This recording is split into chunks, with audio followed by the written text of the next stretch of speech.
وأنت خير رب اغفر وارحم وأنت خير الراحمين. اللهم أنت السلام ومنك السلام تباركت يا ذا الجلال والإكرام. يا ربنا زدنا علما وعملا رب اغفر وارحم وأنت خير الراحمين. رب اغفر وارحم وأنت خير الراحمين. اللہ اکبر کبیرا والحمد للہ کثیرا سبحان اللہ بکرۃ واسیلا. یا ربنا زدنا علما وعملا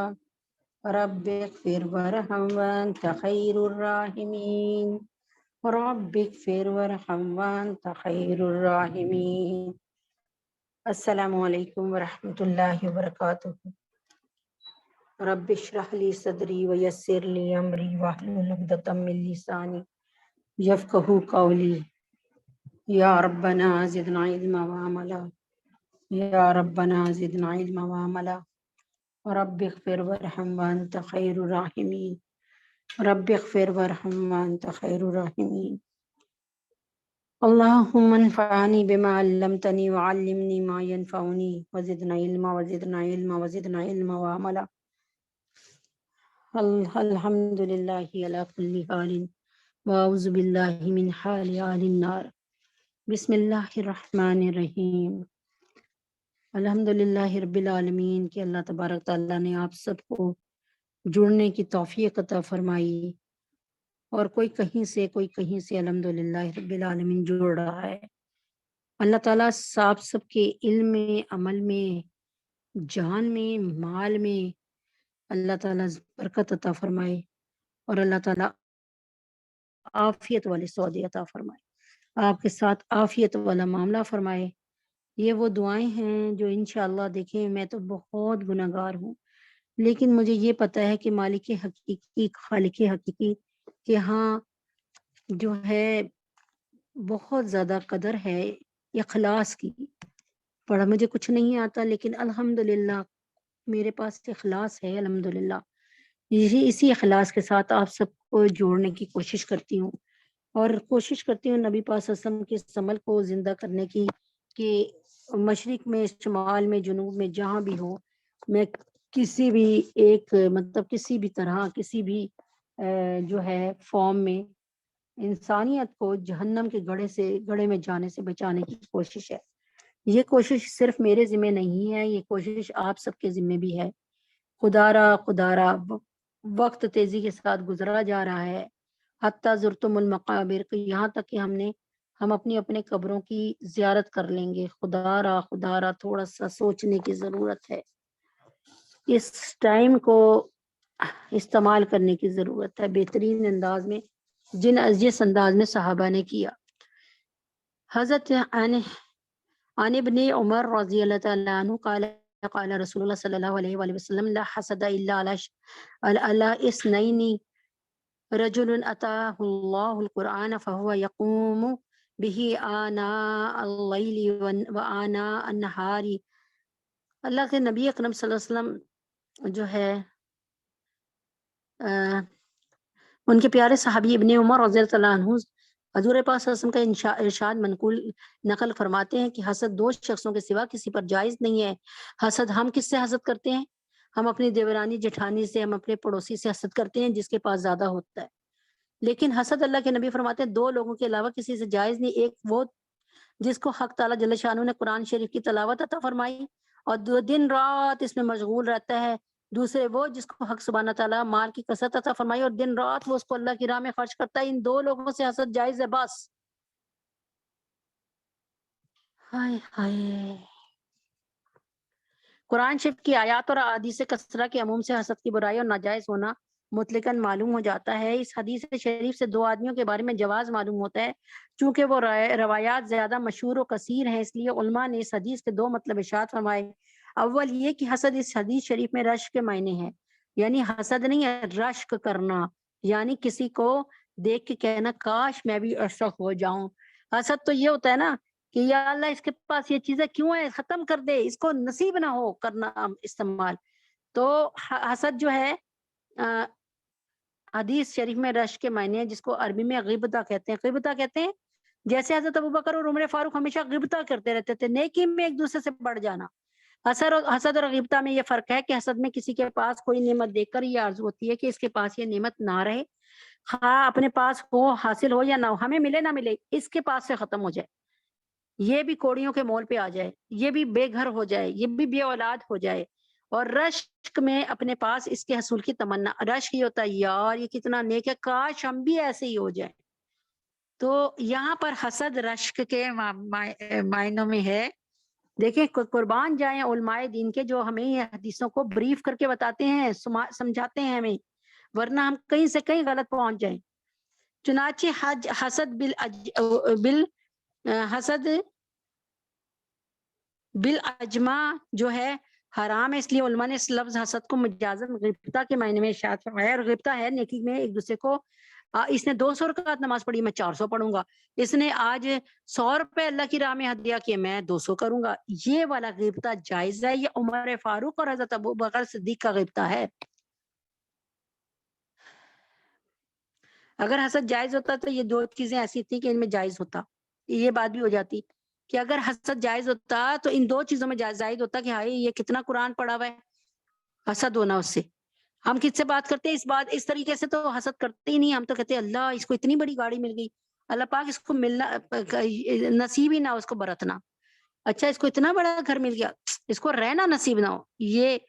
تو حسد اگر جائز بھی ہوتا، اگر حسد کو حسد بھی دیکھتے تو صرف اگر ہم صحیح مسلمان ہوتے تو ہم حسد کرتے کسے؟ جو قاری قرآن ہوتا، جو بڑا اچھا قرآن پڑھتا، ہم اس سے حسد کرنے لگتے کہ یار یہ کتنا آگے چلا گیا، اللہ کا کتنا نور نظر بن گیا۔ اور دوسری بات یہ کہ وہ شخص جس نے مال دیا، اللہ نے، اللہ دیا ہوا ہے، دیا ہوا دیا ہوا ہے، اور اللہ کی راہ میں لگائے جا رہا ہے، لگائے جا رہا ہے، بیوہ عورتوں کے گھروں کو بنا رہا ہے، راشن ڈال رہا ہے، یتیموں کے سر پہ ہاتھ رکھ رہا ہے، یتیموں کے پڑھائی کا بندوبست کر رہا ہے، یتیموں کے کھانے پینے کا بندوبست کر رہا ہے، یتیموں کی اچھی تربیت کا بندوبست کر رہا ہے، حسد اس سے جائز ہوتا۔ ابو موسیٰ نے حضور پاک صلی اللہ علیہ وسلم کا ارشاد فرمایا ہے، نقل کیا ہے کہ جو مومن قرآن شریف پڑھتا ہے اس کی مثال ترنج کی ہے، اس کی خوشبو بھی عمدہ ہوتی ہے اور مزہ بھی لذیذ۔ اور جو مومن، ترنج ہوتا ہے میٹھا کھٹا میٹھا پھل، ترنج جیسے کنو ٹائپ کا نا، تو کہتے ہیں کہ اس کی خوشبو بھی عمدہ ہے ترنج کی، اور مزہ بھی لذیذ ہے۔ اور جو مومن قرآن شریف نہ پڑھے اس کی مثال کھجور کی سی ہے، خوشبو کچھ نہیں ہے مگر مزہ شیریں ہوتا ہے۔ اور جو منافق قرآن شریف نہیں پڑھتا اس کی مثال ہنزل کے پھل کی سی ہے، مزہ کڑوا اور خوشبو کچھ نہیں۔ اور جو منافق قرآن شریف پڑھتا ہے اس کی مثال خوشبودار پھول کی سی ہے کہ خوشبو عمدہ اور مزہ کڑوا۔ انشاءاللہ العزیز اس کو تھوڑا سا بتا دیتی ہوں، تھوڑا سا کل بتاؤں گی انشاءاللہ۔ مقصود اس حدیث سے غیر محسوس شے کو محسوس کے ساتھ تجبیہ دینا ہے تاکہ ذہن میں فرق کلام پاک کے پڑھنے اور نہ پڑھنے میں سہولت سے آ جائے، ورنہ ظاہر ہے کلام پاک کی حلاوت اور مہک سے کیا نسبت ترنج اور کھجور کو، کہاں قرآن اور کہاں ترنج اور کھجور۔ اللہ تعالیٰ نے صرف سمجھانے کے لیے مثال، اللہ تعالیٰ فرماتے ہیں نا ذرا میں بیان کرتا ہوں مثالیں، مسلمانوں مطلب لوگوں کے لیے میں مثالیں بیان کرتا ہوں۔ تو یہاں پر اللہ تعالیٰ صرف مثال کی نسبت سے، جیسے کہتے ہیں اللہ تعالیٰ کہ میں محبت کرتا ہوں، میری محبت ماں کی ممتا سے 70 گنا زیادہ ہے، ماں کی محبت سے۔ تو اللہ تعالیٰ ہمیں سمجھانے کے لیے کہہ رہے ہیں، ورنہ یہ اس کا جوڑ ایسا کوئی خاص بیٹھ نہیں رہا ہوتا، لیکن اللہ ہمیں سمجھا رہے ہوتے ہیں کہ دیکھو اس کو اس طرح سمجھ لو۔ اگرچہ ان اشیاء کے ساتھ تشبیہ میں خاص نکات بھی ہیں جو علوم نبیہ سے تعلق رکھتے ہیں، اور نبی پاک صلی اللہ علیہ وسلم کے علوم کی وسعت کی طرف مشیر ہیں۔ مثلا ترنجی کو لے لیجئے، منہ میں خوشبو پیدا کرتا ہے، معدے کو صاف کرتا ہے، ہضم میں قوت دیتا ہے، وغیرہ وغیرہ۔ یہ منافع ایسے ہے کہ قرات قرآن شریف کے ساتھ خاص مناسبت رکھتے ہیں۔ مثلا منہ کا خوشبودار ہونا، جو بندہ زیادہ قرات کرتا ہے اللہ تعالیٰ اس کے منہ میں نا خوشبو، پتہ ہے آپ کو حدیث پاک کا مفہوم، کہ جب انسان بڑے شوق سے اور بڑی تمنا سے اور بڑے حلاوت کے ساتھ قرآن مجید پڑھ رہا ہوتا ہے، بڑی اللہ کے لیے پڑھ رہا ہوتا ہے، تو فرشتے اس کے منہ میں منہ لگا کر نا اس کی خوشبو کو سونگھتے ہیں۔ مطلب تو باطن کا صاف کرنا، روحانیت میں قوت پیدا کرنا۔ اسی طرح یہ منافع تلاوت میں ہے جو پہلے منافع کے ساتھ بہت ہی مشابہت رکھتا ہے۔ ایک خاص اثر ترنج میں یہ بھی بتایا جاتا ہے کہ جس گھر میں ترنج ہو وہاں جن نہیں ٹھہرتے، جن نہیں جا سکتا۔ اگر یہ صحیح ہے تو پھر کلام پاک کے ساتھ خاص مشابہت ہے۔ بعض اتباع سے بھی میں نے سنا ہے کہ ترنج سے حافظہ بھی قوی ہوتا ہے، اور حضرت علی کرم اللہ وجہ احیا میں نقل کرتے ہیں کہ 3 چیزیں حافظے کو بڑھاتی ہیں: مسواک، روزہ اور تلاوت کلام پاک۔ یہ اس کو میں انشاءاللہ تعالیٰ کل اللہ نے چاہا تو بیان کروں گی، تاکہ مزید آپ کو پتہ چل جائے کہ اللہ تعالیٰ نے اس کو ترنج سے کیوں تشبیہ دی ہے، ترنج سے قرآن پاک کی تلاوت کو ترنج سے کیوں تشبیہ دی ہے۔ تو یہ تمثیلیں اور یہ جو ہیں کیا کہتے ہیں مثالیں اللہ تعالیٰ بیان کر کے ہمیں اس بات کو سمجھا رہے ہوتے ہیں۔ جیسے اللہ تبارک تعالیٰ نے فرمایا نا کہ زقوم کا درخت جہنمیوں کی غذا ہوگا، تو اللہ تعالیٰ نے ہمیں دنیا کے جو کیکٹس دیکھے نا، یہ زقوم اسی کی طرح کا ہوتا ہے، لیکن زقوم کی جو میں نے بہت اچھی تفسیر پڑھی، زری اور زقوم، ٹھیک ہے، اور وہ بس ہمیں سمجھانے کے لیے اللہ نے کیا، ورنہ زری اور زقوم جو ہے یہ جہنم کی آگ میں پیدا ہونے والے درخت ہیں۔ جو چیز ٹھنڈ میں پیدا ہوتی ہے اس کا آپ کو پتا نا ٹھنڈی تاثیر ہوتی ہے، اور جو چیز آگ میں پیدا ہوگی اس کی تاثیر کیسی ہوگی، خود ہی سوچ لیں کہ وہ کتنا زہریلا ہوگا۔ تو یہ مثالیں دے کر ہمیں سمجھایا جاتا ہے کہ ابھی بھی وقت ہے، سمجھ جاؤ، یہ نہ ہو کہ اللہ نہ کرے کہ وقت گزر جائے اور پتہ چلے گی وقت تو ہاتھ سے نکل گیا، اب ہم اکیلے بیٹھے ہوئے۔ تو کہنے کا کیا مقصد ہے، اس چیز کو سمجھ لیجئے، اور آگے اللہ نے چاہا تو کل اللہ کے حکم سے۔ تو باقی یہ ہے کہ الحمدللہ رب العالمین، آپ سب امید ہے کہ روزے بھی رکھ رہے ہوں گے، اور رات کو تلاوت قرآن پاک اور قرآن مجید کے علاوہ نوافل اور یعنی بندوبست کر رہے ہوں گے اس چیز کو آپ اس وقت آپ اس پہ اپنے آپ کو جو ہے مداومت کر رہے ہوں گے، مداومت یعنی اس چیز پر اپنا بار بار بار بار بار بار عمل شروع ہو گیا ہوگا، اور بڑے پکے طریقے سے عمل ہو گیا ہوگا۔ تو امید ہے کہ اللہ تبارک تعالیٰ آپ کو دنیا اور آخرت کی تمام بہاریں دکھائے۔ تو بات یہی سمجھانا ہے کہ اللہ تبارک تعالیٰ سے جڑ جائیں گے تو ہمیں اللہ تبارک تعالیٰ کی تمام کمالات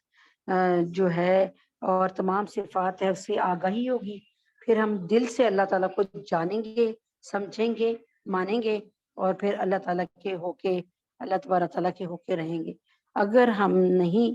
اس طرح کرتے تو پھر اللہ تعالیٰ کو بھی ہماری ضرورت نہیں ہے، ہمیں اللہ کی ضرورت ہے۔ اگر ہم اپنا وقت اللہ کی طرف نہیں لگاتے تو ہم گھاٹے کا سودا کر رہے ہیں، اور اگر جو ہے ہم سمجھ رہے ہیں، اگر ہم سمجھ رہے ہیں کہ ایسا ہے کہ ہم صحیح طریقے سے لگے ہوئے ہیں، تو صحابہ کی مثال آپ کے سامنے ہے۔ اگر آپ دیکھ لیں، صحابہ کو دیکھ لیں تو صحابہ کس شدمت کے ساتھ، کس جان نثاری کے ساتھ، کس جان سپاری کے ساتھ اللہ تعالیٰ کے حکم سے دین کی اشاعت کے لیے، اللہ اور اللہ کے رسول کے لیے کس طریقے سے جانیں قربان کرنے کے لیے، مال، وقت، اولاد، ایک ایک چیز۔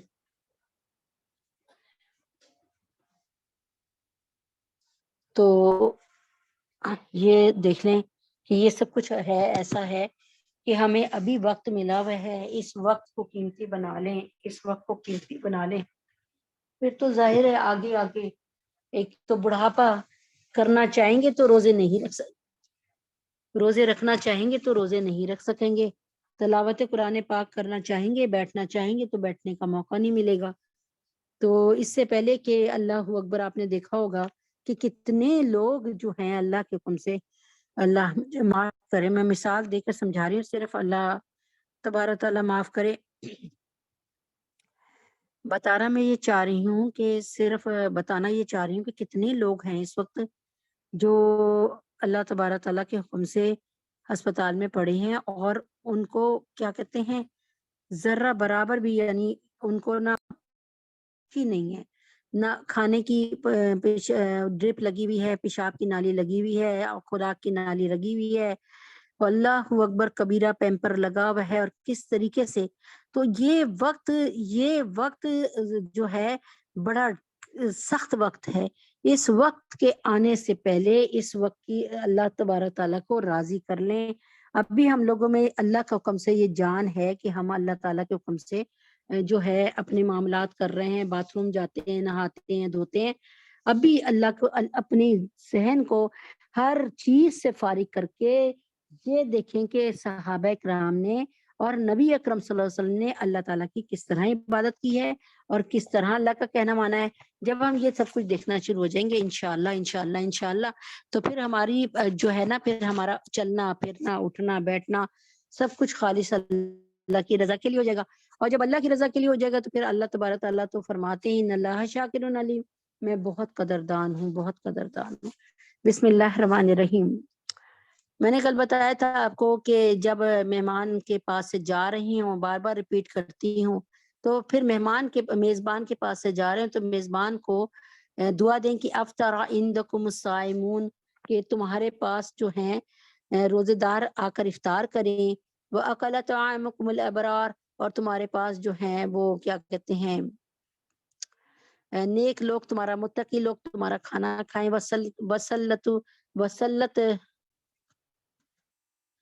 وسلط علیکم الملائکہ، اور فرشتے تم پر رحمت بھیجیں۔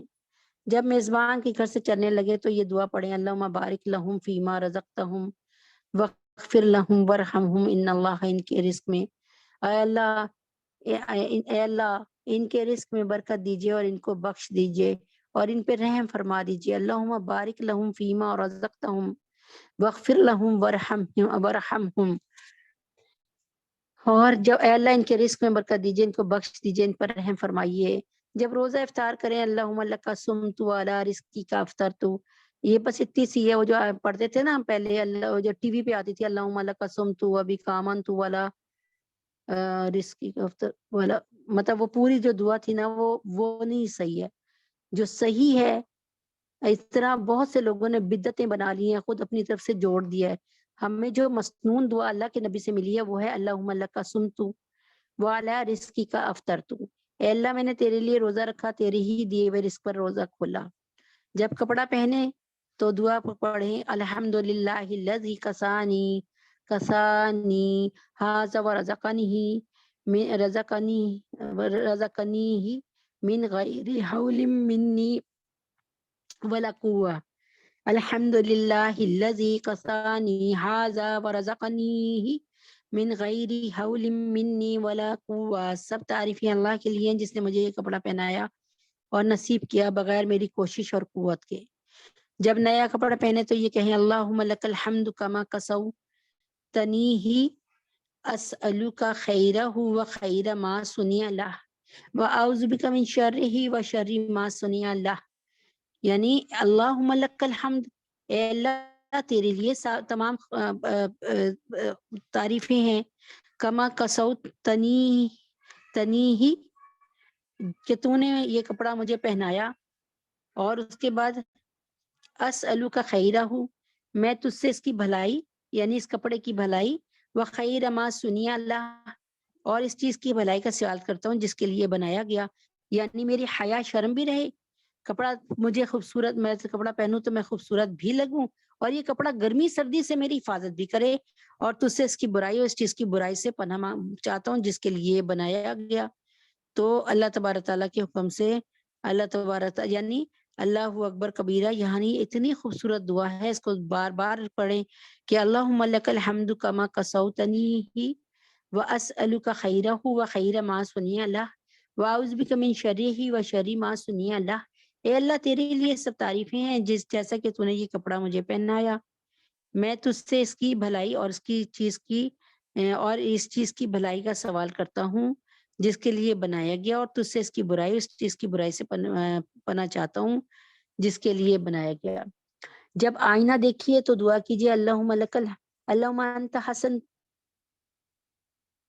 اللہم انت حسن خلقی فحسن خلقی۔ اچھا یہاں پہ تھوڑا سا چینج ہے، اس میں لکھا ہے اللہم انت حسنت خلقی اور فحسن خلقی، تو بہرحال یہ بھی مستند کتاب ہے کہ اللہم انت حسنت خلقی اللہم انت حسنت خلقی فحسن خلقی اے اللہ جیسے تو نے میری صورت اچھی بنائی میرے اخلاق کو بھی اچھا کر دے. ہم نے ایک اور صورت یاد کی تھی اللہم انت حسنت خلقی، ہم نے تھوڑی سی اس سے ڈفرنٹ تھی. بہرحال یہ بھی ایک مستند ہے، مفتی ابو لبابہ شاہ منصور صاحب کی کتاب ہے، اور اس میں ہے جب آئینے میں اپنا چہرہ دیکھیے اللہم انت حسنت خلقی، اے اللہ جیسے تو نے میری صورت اچھی بنائی فحسن خلقی، ویسی میرے اخلاق کو بھی اچھا بنا دیجیے. اچھا اب آپ کہیں گے کہ یہ کوئی بدصورت آدمی نہیں پڑھ سکتا، تو اس پر بہت خوبصورت دلیل دیتی ہوں اور اس کے بعد آگے چلتی ہوں کہ اللہ تعالیٰ نے قرآن میں لکھا ہے لقد خلقنا الانسان فی احسن تقویم. اللہ تعالیٰ فرماتے ہیں کہ میں نے انسان کو سب سے خوبصورت سانچے میں ڈالا. یعنی میں نے یہ نہیں کہا کہ پٹھان لوگوں کو صرف اچھا خوبصورت بنایا، انگریزوں کو خوبصورت بنایا، ایسے نہیں کہا، بلکہ اللہ تبارک تعالیٰ نے فرمایا ہے کہ میں نے کیا فرمایا لقد خلقنا الانسان فی احسن تقویم، کہ بے شک اللہ تبارک تعالیٰ نے انسان کو بہترین سانچے میں ڈالا ہے، بہترین یعنی بہترین صورت دیکھ کے بھیجا ہے. تو اس لیے ہر انسان خوبصورت ہے. ہماری آنکھوں میں نا ہم نے ایک معیار بنا لیا ہے کہ بھئی جو گورا رنگ کے ہوگا وہ خوبصورت ہوگا، جس کی ناک ستواں ہوگی وہ خوبصورت ہوگا، جس کے ہونٹ چھوٹے چھوٹے باریک باریک ہوں گے وہ خوبصورت ہوگا. تو ہم نے ایک اپنا اسکیل بنا لیا، کیلیپر بنا لیا. لیکن اللہ پاک نے جو صورت بھی بنائی ہے جیسے بھی بنائی ہے وہ بہت خوبصورت بنائی ہے. اور اپنا ایمان رکھنا چاہیے کہ یہ دعا جو سکھائی ہے یہ صرف خوبصورتوں کے لیے نہیں سکھائی، بلکہ اللہ تعالیٰ نے ہر ایک کو اللہ تعالیٰ کے کم سے بڑا مجھے یاد آ رہا ہے کہ ایک دفعہ نا میں نے پڑھا کہ امریکہ میں جو ہے وہ بچوں کا مقابلہ حسن ہوا، تو اس میں جس بچے کو فرسٹ قرار دیا نا اس کی سر شکل دیکھ کے نا، شکل ناؤز باللہ ناؤز باللہ ناؤز باللہ سما ناؤز باللہ، اللہ مجھے معاف کرے، اس وقت تو ظاہر ہے دماغ نہیں تھا اتنا اللہ کی طرف، تو دل نہیں کرتا تھا اس کو دیکھنے کا کہ وہ کسی حبشن کا کالا کروٹا بچہ تھا جس کے گنجالے بال تھے، تقریباً 3 سال کا 2 سال کا بچہ ہوگا، اور اس کے خوب کرلی بال تھے، اور وہ بالکل وہ جارڈن وہ جو نیگرو سا ہوتے ہیں نا حبشی وہ تھا. اور لیکن جب ان سے پوچھا گیا نا کہ اتنے خوبصورت خوبصورت بچوں کو آپ نے نیگلیکٹ کر دیا اور یہ آپ نے اس طرف اس بچے کو کیوں کر لیا، تو انہوں نے کہا کہ بات یہ ہے کہ جب اس کو بلایا، جج کو بلایا گیا، تو جج نے کہا کہ اس کی ماں کی نظر میں یہ سب سے خوبصورت بچہ تھا، یہ اپنی ماں کی نظر میں سب سے خوبصورت بچہ ہے، تو یہ ماں اس کو خوبصورت سمجھ کر لائی ہے نا، کہ یہ ماں کی نظر میں یہ سب سے خوبصورت ہے. چنانچہ انہوں نے اس کو اپنے کیلیپر سے ہٹ کر جو ہے اپنی سوچ سے ہٹ کر اپنے وہ جو بنائے ہوئے تھے کہ ایسا بچہ جو خوب گول مٹول ہوگا، گورے رنگ کا ہوگا، ایسا ہوگا، وہ اس سے ہٹ کے انہوں نے اس کو فرسٹ قرار دیا. تو کہنے کا کیا مقصد ہے کہ اللہ تبارک تعالیٰ نے ہر صورت کو ہم نے پڑھا تھا لما حسنت خلقی فحسن خلقی. تو بہرحال اس میں تھوڑا سا فرق ہے لیکن یہ بھی صحیح ہوگا، کیونکہ کئی دفعہ ہم نے پڑھا ہوتا ہے وہ ہے نا پہلی حدیث ہے ہم نے پڑھی تھی، دوسری حدیث کے وَاتَّبَاعُ حق المسلم علی المسلم خمس رد السلامی و عیادت المریضی و اتباع الجنائزی. تو وہ اتباع الجنائزی بھی صحیح ہے، واتباع الجنائزی بھی صحیح تھا جب میں نے پوچھا. تو بہرحال الحمدللہ رب العالمین، تو جس نے جو یاد کی ہے اگر وہ دوسری والی یاد کی ہے تو وہ بھی صحیح ہے اور یہ والی بھی صحیح ہے. اعوذ باللہ من الشیطان الرجیم، بسم اللہ الرحمن الرحیم.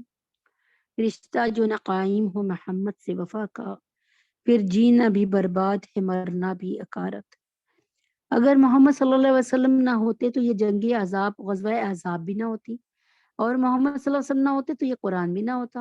اور اگر محمد صلی اللہ علیہ وسلم نہ ہوتے، ہمارے درمیان نہ آتے، ہم پر یہ قرآن نہ لاتے، تو ہمیں غزوہ احزاب کے کوئی حالات ہی نہ پتہ چلتے. اگر محمد صلی اللہ علیہ وسلم نہ ہوتے تو پھر صحابہ کا یہ مقام بھی نہ ہوتا. جیسے کہنے والے نے کہا کہ محمد صلی اللہ علیہ وسلم نہ ہوتے تو اللہ بھی نہ ہوتے، یعنی اللہ تبارک تعالیٰ کی پہچان کروانے والے کون ہیں؟ محمد مصطفیٰ احمد مجتبیٰ صلی اللہ علیہ وسلم. انہوں نے اللہ کی پہچان ہم لوگوں کو کروائی کہ دیکھیں خالق مالک رازق طاقتور وہ اللہ اپنی ذات میں یکتا، وہ اپنی صفات میں یکتا، وہ اپنے نام میں یکتا، وہ اپنی قوت میں یکتا، وہ اپنی قادر ہونے میں یکتا، وہ اپنی باسط ہونے میں یکتا، وہ فتاح ہونے میں یکتا۔ اللہ تبارک تعالیٰ ایسی ذات ہیں، اگر ہم وارث کہیں تو سب سے بڑا وارث الوارث اللہ ہی ہے، اگر ہم غالب کہیں تو العزیز اللہ ہی ہے۔ تو کہنے کا مقصد یہ ہے کہ یہ تمام باتیں ہمیں اللہ کے متعلق کس نے بتائیں؟ آپ جناب صلی اللہ علیہ وآلہ وسلم نے بتائیں، اور پھر ہمیں آپ جناب صلی اللہ علیہ وسلم کی مبارک ہستی پر قرآن نازل ہوا۔ تو ہم کتنے خوش قسمت ہیں، ذرا سوچیں تو صحیح تھوڑی دیر پہلے کہ کہ جنت میں جائے گی، جنت میں سب سے پہلے نبی پاک صلی اللہ علیہ وسلم کی امت جائے گی۔ تو یہ بات سن کر کتنے جو پہلے نبیوں کے امتی ہوں گے، اگر ان تک یہ بات پہنچی، ظاہر ہے ان تک بھی علامات پہنچی، تو وہ کتنی حسرت کرتے ہوں گے کہ کاش ہمیں بھی نبی اکرم صلی اللہ علیہ وسلم کا زمانہ مل جاتا۔ ہم موسیٰ علیہ السلام کی قوم میں ہیں، لیکن کاش کہ ہم نبی پاک صلی اللہ علیہ وسلم کے پیروکار ہوتے۔ تو میری پیاری بہنوں، جتنا بھی فخر کرے کم ہے کہ اللہ تبارک تعالیٰ نے ہمیں اپنی لاڈلی امت بنایا، یعنی ہمیں اپنی محبوب کی لاڈلی امت بنایا۔ تو اللہ تبارک تعالیٰ نے ہمیں کیا رتبہ دیا؟ اللہ تعالیٰ نے کہ ہم جنت میں سب سے پہلے جائیں گے۔ اللہ اکبر کبیرہ، یہ ایک ٹائٹل اور اعزاز۔ وہ امت جسے اللہ تبارک تعالیٰ کے حکم سے ہر نبی نے مانگا کہ اللہ تعالیٰ نبی اکرم صلی اللہ علیہ وسلم کی امت ہمیں مل جائے۔ اللہ تعالیٰ نے فرمایا یہ میرے محمد کی امت ہے۔ ہاں، اور حضرت عیسیٰ علیہ السلام نے بھی جب یہ ڈیمانڈ کی کہ یا تو مجھے یہ امت مل جائے یا مجھے اس امت میں سے بنا دیجئے، تو اللہ تعالیٰ نے ان کو اس امت میں نبی پاک صلی اللہ علیہ وسلم کا امتی بنا دیا۔ اب وہ جب آئیں گے تو نبی پاک صلی اللہ علیہ وسلم کے امتی کی حیثیت سے آئیں گے، وہ نبی کی حیثیت سے نہیں آئیں گے۔ نبی کی حیثیت سے وقت گزار کے جا چکے، اللہ کے ہاں ان کا نبی کا رتبہ ہے، جنت میں ان کو نبی کا رتبہ ملے گا، ان کو جنت میں نبی کا رتبہ ملے گا۔ لیکن جب وہ یہاں پر آئیں گے، اگر وہ نبی کی حیثیت سے آتے تو وہ پھر انجیل کو پڑھتے، وہ قرآن کو نہ پڑھتے، لیکن وہ کیا کریں گے؟ اللہ تعالیٰ کے نبی اکرم صلی اللہ علیہ وسلم کی قرآن کی تعلیمات کو زندہ کریں گے اور قرآن پڑھیں گے، اس پہ عمل کریں گے، ان کے پیروکار بھی قرآن پڑھیں گے۔ اچھا، جو میں نے آپ کو بتایا تھا نا، بہرحال وہ بھی انشاءاللہ تعالیٰ، کیونکہ وقت اس وقت ایسا ہے کہ بہت اچھی باتیں ذہن میں آ رہی ہوتی ہیں، لیکن ایک وقت کی طرف دیکھ کر، کیونکہ یہ وقت ایسے چٹکیوں میں چلا جاتا ہے، تو بسم اللہ الرحمن الرحیم۔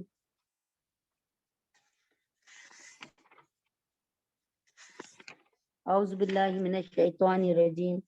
بسم اللہ الرحمن الرحیم۔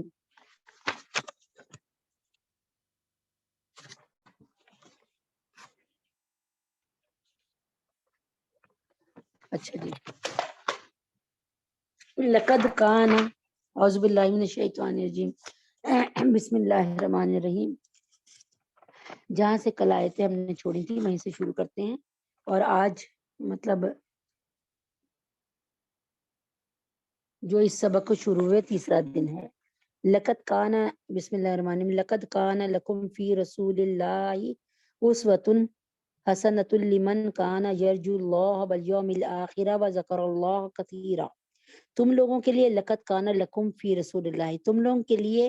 یعنی ایسے شخص کے لیے جو اللہ سے اور روز آخرت سے ڈرتا ہو اور کثرت سے ذکر اللہ کرتا ہو، یعنی تین باتیں، یعنی اللہ سے اور روز آخرت سے ڈرتا ہو اور کثرت سے ذکر الہی کرتا ہو، ٹھیک ہے، یعنی اللہ سے بھی ڈرتا ہو اور آخرت کے دن سے بھی کہ پتہ نہیں ہمارے ساتھ کیا ہو جائے، ٹھیک ہے، اور کثرت سے ذکر الہی کرتا ہو۔ رسول اچھا آگے تو کیا کرتے ہیں؟ اور کثرت سے ذکر الہی کرتا ہو، ٹھیک ہے۔ رسول اللہ صلی اللہ علیہ وسلم کا، رسول پاک صلی اللہ علیہ وسلم کا جو ہے ان کے سامنے نبی پاک صلی اللہ علیہ وسلم کا ایک عمدہ نمونہ موجود ہے۔ تم لوگوں کے لیے یعنی ایسے شخص کے لیے جو اللہ سے اور روز آخرت سے ڈرتا ہے اور کثرت سے ذکر الہی کرتا ہے، اور رسول پاک صلی اللہ علیہ وسلم کا، رسول پاک صلی اللہ علیہ وسلم کا مطلب کہ ان کی ذات جو ہے ایک عمدہ نمونہ، رسول پاک صلی اللہ علیہ وسلم کی ذات جو ہے ان کے لیے ایک عمدہ نمونہ ہے۔ اور جب وَلَمَّا رَأَى الْمُؤْمِنُونَ الْأَحْزَابَ، اور جب ایمانداروں نے لشکر کو دیکھا، تو کہنے لگے قالوا هذا ما وعدنا الله ورسوله وصدق الله ورسوله وما زادهم الا ایمانا وتسلیما. اور جب دیکھا نا انہوں نے کہ لشکر پر لشکر چڑھتے آ رہے ہیں، اور جب ایمانداروں نے لشکروں کو دیکھا تو کہنے لگے یہ وہی ہے جس کی ہم کو اللہ اور اس کے رسول نے خبر دی تھی اور اللہ رسول نے سچ فرمایا تھا. وصدق اللہ ورسولہ، اور اس سے ان کے ایمان اور اطاعت میں ترقی ہو جاتی ہے. وما زادہم، زیادہ نہیں ہوتا ان کا الا ایمان و تسلیمہ، سوائے ان کے ایمان میں اور ان کی فرما برداری میں اضافہ ہوتا ہے. اس بات سے ان کے ایمان یعنی اور کسی چیز میں ان کی دولت وغیرہ میں اضافہ نہیں ہوتا، ان کی خوبصورتی میں، ان کی عقل میں، بلکہ ایمان میں اور جو ہے رضائے الہی کو ماننے میں، یعنی سر تسلیم خم کرنے میں اور فرما برداری میں اضافہ ہوتا ہے. من المؤمنین رجال، اور جو مومن ہیں ان مومنین میں کچھ ایسے لوگ ہیں صدقوا ما عاہد اللہ علیہ، ان مومنین میں سے کچھ ایسے لوگ ہیں کہ جس بات کا اللہ سے انہوں نے عہد کیا اس میں وہ سچے اترے. فَمِنْهُمْ مَنْ قَضَى نَحْبَهُ وَمِنْهُمْ مَنْ يَنْتَظِرُ، اور پھر بعض تو ان میں وہ ہیں جو اپنی نظر پوری کر چکے اور بعض ان میں مشتاق ہیں. وَمَا بَدَّلُوا تَبْدِيلًا، اور انہوں نے ذرا تغیر و تبدیلی نہیں کی. لِيَجْزِيَ اللَّهُ الصَّادِقِينَ بِصِدْقِهِمْ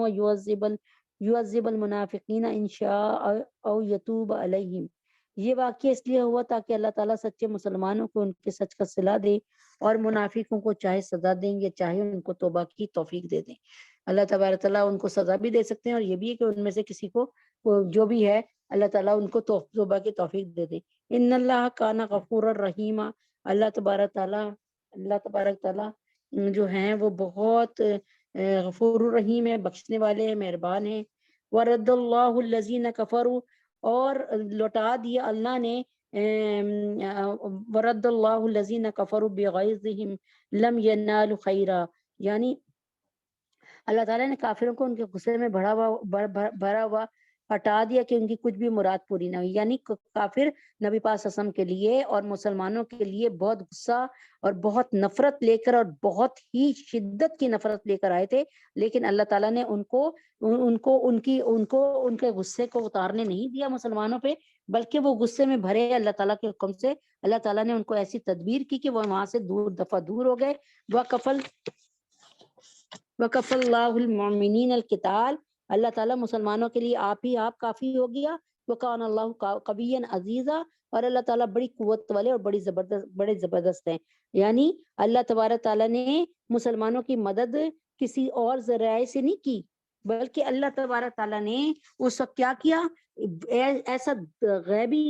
جو نصرت عطا فرمائی اللہ تعالیٰ نے. آئیے دیکھیں کہ اللہ تبارک تعالیٰ نے کس طریقے سے اللہ تبارک تعالیٰ نے دشمنوں کو دور کیا اور کس طریقے سے اللہ تبارک تعالیٰ نے مسلمانوں کے لیے آسانیاں فرمائی اور اللہ تعالیٰ نے کس طریقے سے اپنے وعدے کو حق اور سچ کر کے دکھا دیا. اعوذ باللہ من الشیطان الرجیم، بسم اللہ الرحمن الرحیم. رسول پاک صلی اللہ علیہ وسلم کے نمونے کی طرف توجہ دلانے کے بعد آگے اللہ تعالیٰ مومنین، اللہ تعالیٰ نے جان کر یہاں پہ نبی پاک صلی اللہ علیہ وسلم کو کہا کہ تمہارے درمیان رسول پاک صلی اللہ علیہ وسلم موجود ہیں، دیکھو وہ بھی تمہاری طرح گوشت اور پوست کے بنے ہوئے ہیں، دیکھو وہ بھی تمہاری طرح انسان ہیں، لیکن دیکھو نہ وہ اس بات سے گھبرائے، نہ انہوں نے لالچ کیا، نہ انہوں نے حوصلوں کو پست کیا، اور وہ بھوکے رہ گئے، صبر کر کے دکھایا، شکر کر کے دکھایا، اور وہ استقامت کا پہاڑ بن کر کھڑے ہو گئے. تم نبی پاک صلی اللہ علیہ وسلم کا عمل دیکھ کر اپنے آپ کو تسلی دے سکتے ہو کہ اگر ہمارے ساتھ یہ ہو رہا ہے تو ہمارے محمد مصطفیٰ احمد مجتبیٰ صلی اللہ علیہ وسلم کے ساتھ بھی تو یہی ہو رہا ہے. تو اور اللہ تعالیٰ فرماتے ہیں کہ نبی کا کوئی عمل اٹھا کر دیکھ لو، اس میں وہ اپنے کہتے ہیں نا پورا اتریں گے. یعنی نبی پاک صلی اللہ علیہ وسلم کو باحیثیت باپ دیکھ لو، نبی پاک صلی اللہ علیہ وسلم پورے اترے، ایک باپ کے جو حقوق تھے پورے کیے. باحیثیت بیٹا دیکھو، بیٹے کے حقوق جو تھے وہ پورے کیے. باحیثیت بھتیجا دیکھ لو، انہوں نے اپنے چچا کا بہت کہنا مانا اور بڑے پیار سے اپنے چچا کے ساتھ بحیثیت کزن دیکھ لو حضرت علی مرتضیٰ رضی اللہ تعالیٰ عنہ کے ساتھ اور حضرت جعفر کے ساتھ کس پیار محبت سے رہے. بحیثیت ان کو شوہر دیکھ لو کہ ساری بیویاں ان سے خوش تھیں. اور کوئی بھی جب قرآن میں ہوا کہ یا رسول اللہ اگر یہ آپ کو کہتی ہیں, یہ آپ نے پہلے پڑھا ہے اسی صورت میں کہ یہ آپ کو کہتی ہیں کہ کیسر و کسرا وغیرہ کی جو بیویاں ان کو تو وہ تو بڑے ٹھاٹ باٹ میں رہتی ہیں, تو اللہ کے نبی اللہ تعالیٰ نے کہا اے نبی آپ ان سے پوچھ لیں اگر یہ ان کی زندگی کو پسند کرتی ہیں تو آپ ان کو بھی دے دلا کے رخصت کر دیں. لیکن کسی ایک بیوی نے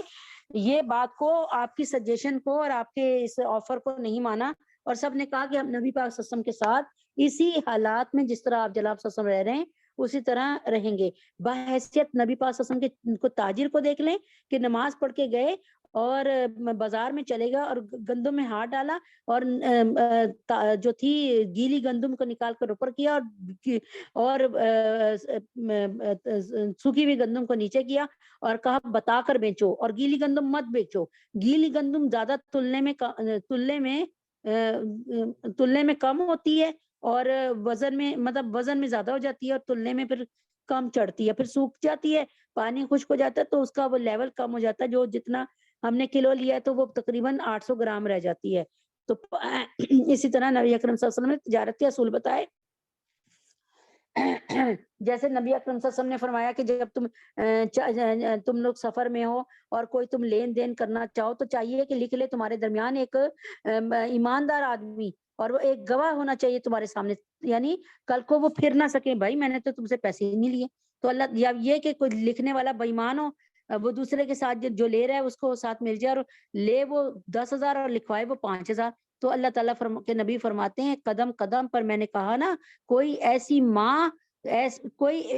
ماں یعنی نبی پاک صلی اللہ علیہ وسلم دنیا کی تمام ماؤں سے زیادہ جو ہیں وہ ہم سے پر شفیق تھے, اور ماں ہم سے جو محبت کرتی ہے وہ اس کو ایک مثال کے طور پہ پیش کیا جاتا ہے. اب سوچیں کہ نبی اکرم صلی اللہ علیہ وسلم ماں تو ہمیں اس وقت پہچانے گی نہیں قرآن کے حساب سے کہ یوم یفر المرء, یہ اس دن تو بھاگے گا انسان سے, بھائی بھائی سے بھاگے گا, ماں باپ بچوں سے بھاگیں گے, اولاد بچوں ماں باپ سے بھاگے گی, بیوی شوہر سے بھاگے گی. یہ تو قرآن کی تفسیر ہے کہ اس دن بھاگیں گے سارے, کیونکہ اگر وہ نہیں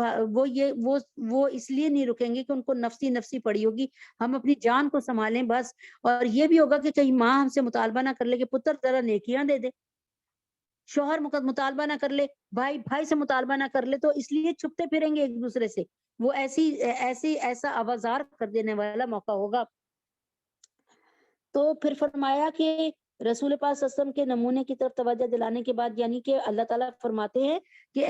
اے مسلمانوں اگر تم پہ یہ دگرگوں حالات آئے تو تمہارے سامنے استقامت کا پہاڑ بنے ہوئے نبی پاک صلی اللہ علیہ وسلم ہے نا تمہارے سامنے, وہ کس پیار سے, نہ وہ غصے میں آ رہے ہیں, وہ پیار سے بول رہے ہیں, وہ استقامت کے ساتھ سب کو دیکھ رہے ہیں, وہ ذہانت کے ساتھ ایک جو ہے اپنے دشمن کو دور رکھنے کی کوشش کر رہے ہیں اور اپنے دشمن کو جو ہے شکست دینے کی کوشش کر رہے ہیں, اور وہ اپنے سارے صحابہ کا خیال بھی رکھے ہوئے ہیں. اور پھر وہ تمہارے ساتھ جیسے کہتے ہیں نا قوم کا امیر جو ہے سردار وہ قوم کا خادم ہوتا ہے, تو وہ اس کو عملی طور پر تمہیں دکھا رہے ہیں کہ تمہارے ساتھ جو تم نے چٹانیں توڑی, تو نبی پاک صلی اللہ علیہ وسلم نے بھی چٹانیں توڑی. جب سفر پہ ہوتے تھے تو اگر گھوڑے اور اونٹ کم ہوتے تھے تو نبی پاک صلی اللہ علیہ وسلم آدھا پیدل سفر کرتے تھے اور آدھا جو ان کے ساتھ بندہ ہوتا تھا نا, یعنی ایک اونٹ پر جتنے آدمیوں پر جو تقسیم کیے جاتے تھے اس حساب سے نبی پاک صلی اللہ علیہ وسلم کبھی یہ نہیں کرتے تھے کہ بھائی میں نبی ہوں تو میں پورے راستے گھوڑے پہ ہی بیٹھ کے جاؤں گا یا اونٹ پر ہی بیٹھ کے جاؤں گا. یعنی انہوں نے ہمارے سامنے نبی پاک صلی اللہ علیہ وسلم ہر بحیثیت باپ, بحیثیت بیٹے, بحیثیت دوست, بحیثیت شوہر اور بحیثیت بھائی اور بحیثیت بھتیجے اور بحیثیت تاجر اور بحیثیت جنرل اور بحیثیت سپہ سالار اور بحیثیت مجاہد ایک ایک روپ میں میرے نبی اکرم صلی اللہ علیہ وسلم موجود ہیں. اور بحیثیت پڑوسی نبی پاک صلی اللہ علیہ وسلم کو دیکھیں کہ اپنے پڑوسیوں کا کتنا خیال رکھتے تھے, جبکہ نبی اکرم صلی اللہ علیہ وسلم کے دونوں پڑوسی جو تھے نا کٹر قسم کے کافر تھے, مورتی پوجا کرنے والے تھے, لیکن اور نبی پاک صلی اللہ علیہ وسلم کے گھر کے آگے دونوں بلا ناغہ غلاظت کو پھینکتے تھے, اور پھر نبی پاک صلی اللہ علیہ وسلم وہ غلاظت کو اٹھا کر دور پھینکاتے تھے. یعنی کبھی یعنی برے پڑوسیوں کے ساتھ بھی اچھے پڑوسی بن کر رہے. چنانچہ بتلایا جاتا ہے کہ مومنین مخلصین نے جب دیکھا کہ اچھا یہاں پر ایک بات آپ کو بتا دی کہ پتہ چل گیا کہ ایمان کے جھوٹے مدعیوں اور سچے دل سے رسول پاک صلی اللہ علیہ وسلم کی پیروی کرنے والوں کا کردار ایک دوسرے کے مقابلے میں پوری طرح نمایاں ہو گیا، اور یہ صاف معلوم ہو گیا کہ اللہ اور اس کے رسول پاک صلی اللہ علیہ وسلم کے مخلص اور وفادار کون ہیں اور محض نام کے مسلمان کون ہیں۔ کیونکہ میں نے آپ کو بتایا کہ اللہ اکبر کبیرہ، کہ ایسا نہیں تھا کہ کوئی مشکل نہ آئی ہو۔ جنگ احزاب میں ہمارے قاری صاحب نے بڑی اچھی مثال دی تھی، کبھی آپ نے دیکھا کہ جامن بیچنے والا جامن کو جب تولتا ہے تو ایک ڈبے میں ڈالتا ہے، اس میں پھر نمک بھی ڈالتا ہے، اور پھر زور زور سے جامن کے منہ پر ایک ڈھکنا رکھ کے زور زور سے جامن کو وہ کرتا ہے، رگڑا دیتا ہے، یعنی وہ اچھالتا ہے، تو کیا ہوتا ہے کہ تاکہ اس میں نمک اچھی طریقے سے شامل ہو جائے۔ تو یعنی یوں مثال دی تھی کہ ایسے رگڑا کے رکھ دیا تھا اللہ نے، زلزلہ کے رکھ دیا تھا مسلمانوں کو، زلزلہ دیے گئے تھے کہ ہلا کے رکھ دیے تھے، یعنی مسلمانوں میں ایک زلزلہ سا طاری کر دیا تھا اللہ تعالیٰ نے، کہ اس کی وجوہات بھی میں نے آپ کو بتائی تھی، کیونکہ پہلی وجہ کہ مسلمان تھوڑے تھے اور کفار بہت جگہ سے سمیٹتے لوگوں کو مسلمانوں کی دشمنی پہ ابھارتے ہوئے اور اپنا لشکر مزید بڑا کرتے ہوئے اور بڑے اسلحہ کے ساتھ اور بڑی تیاری کے ساتھ نبی اکرم صلی اللہ علیہ وسلم سے لڑنے کے لیے آئے، صحابہ سے لڑنے کے لیے آئے۔ اور دوسری بات یہ تھی کہ ایک طرف اتنا بڑا لشکر اور دوسری طرف مسلمانوں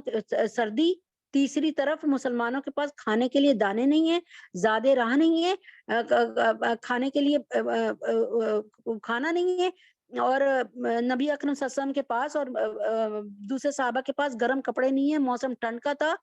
لوگوں نے بتایا کہ مدینے میں ٹھنڈ لاہور جیسی پڑتی ہے، واللہ عالم، تو یہ تو مدینے والے ہی جانتے ہوں گے، لیکن بہرحال ٹھنڈا موسم تھا۔ اور اس کے بعد یہ کہ جو مسلمانوں کی تھوڑی سی تعداد تھی، اس میں بھی ایک تعداد جو تھی وہ منافقین کی تھی، اور جنہوں نے دیکھا نا کہ 25 دن ہو گئے ہیں اور نبی پاک صلی اللہ علیہ وسلم اس طرف ہیں اور وہ ادھر سے تیر مارتے ہیں، ادھر سے نبی پاک صلی اللہ علیہ وسلم وغیرہ تیر مارتے ہیں، ایسا کوئی اتنی دور دور ہے، یعنی کوئی فیصلہ نہیں ہو رہا، اور مسلمانوں کے پاس کھانے کو نہیں ہے، پینے کو نہیں ہے، اور اپنے بچے، اور ادھر سے کیا کفار مکہ نے سازش کر کے بنو قریظہ، جو کہ بنو قریظہ بنو نذیر بنو قریظہ بنو نذیر یہ مین قبیلے تھے، یعنی یہ مین تھے، اس کی شاخیں تھی بنو حارثہ اور بنو قینقاع۔ تو انہوں نے بنو قریظہ جو کہ سب سے بڑا قبیلہ تھا نا، جو بڑا نامی قبیلہ تھا، ان کے ساتھ ساز باز کی، اور یہ کہا کہ نبی اکرم صلی اللہ علیہ وسلم تو نعوذ باللہ ثم نعوذ باللہ، مسلمان اور نبی پاک صلی اللہ علیہ وسلم نعوذ باللہ ثم نعوذ باللہ ہار جائیں گے، اور پھر ہم تمہیں تمہاری اینٹ سے اینٹ بجا کے رکھ دیں گے۔ چنانچہ وہ تو پہلے نبی پاک صلی اللہ علیہ وسلم سے اور مسلمانوں سے نعوذ باللہ ثم نعوذ باللہ نفرت کرتے تھے، چنانچہ اور بظاہر انہوں نے دوستی کی ہوئی تھی، میثاق مدینہ پہ سائن کیے ہوئے تھے، جس کی روح سے مسلمانوں پر کوئی مصیبت آئے گی تو یہودی ان کی مدد کریں گے، اور یہودی پر کوئی مصیبت آئے گی تو مسلمان ان کی مدد کریں گے۔ لیکن جب یہ بات ہوئی تو انہوں نے کھلے عام نبی پاک صلی اللہ علیہ وسلم پر کے سامنے اعلان کروا دیا کہ اب ہمارا اور آپ کا کوئی تعلق نہیں رہا، اب ہم آپ کے دشمن ہیں۔ اور نبی پاک صلی اللہ علیہ وسلم چلنے سے پہلے تمام اپنے گھر والوں کو، اپنے بیوی بچوں کو، اپنے تمام مسلمانوں کے بیوی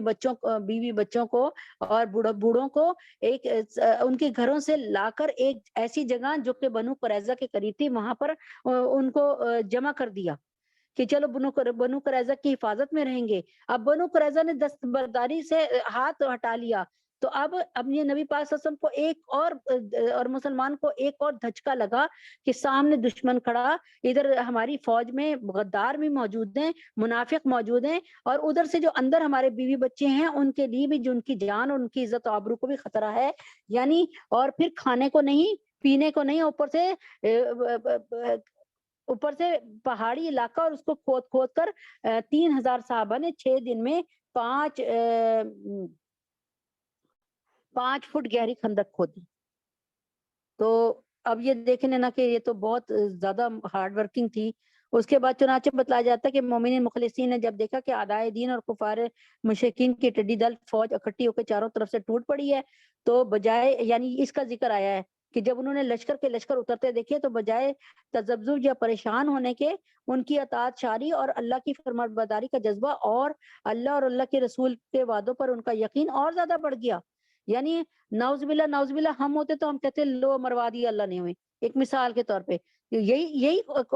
کفار نے بھی ایسی کہا تھا نا کہ لو نعوذ باللہ جو ہم سے وعدہ کیا وہ دھوکہ تھا. یہ مطلب میں نے آپ کو ترجمہ بتایا اس کا آیت کا. تو اب یہ ہوا کہ لیکن ان کے ایمان اور یقین اور بڑھ گیا. وہ کہنے لگے یہ تو وہی منظر ہے جس کی خبر اللہ اور اس کے رسول نے پہلے سے دے رکھی ہے، یعنی ہمیں اللہ تعالیٰ زلزلہ دے گا تو یہ ہلا دے گا، اور جس کے متعلق ان کا وعدہ ہو چکا تھا. مفسرین نے لکھا کہ اللہ کے جن وعدوں کی طرف صحابہ رضوان اللہ تعالیٰ اجمعین کا ذہن گیا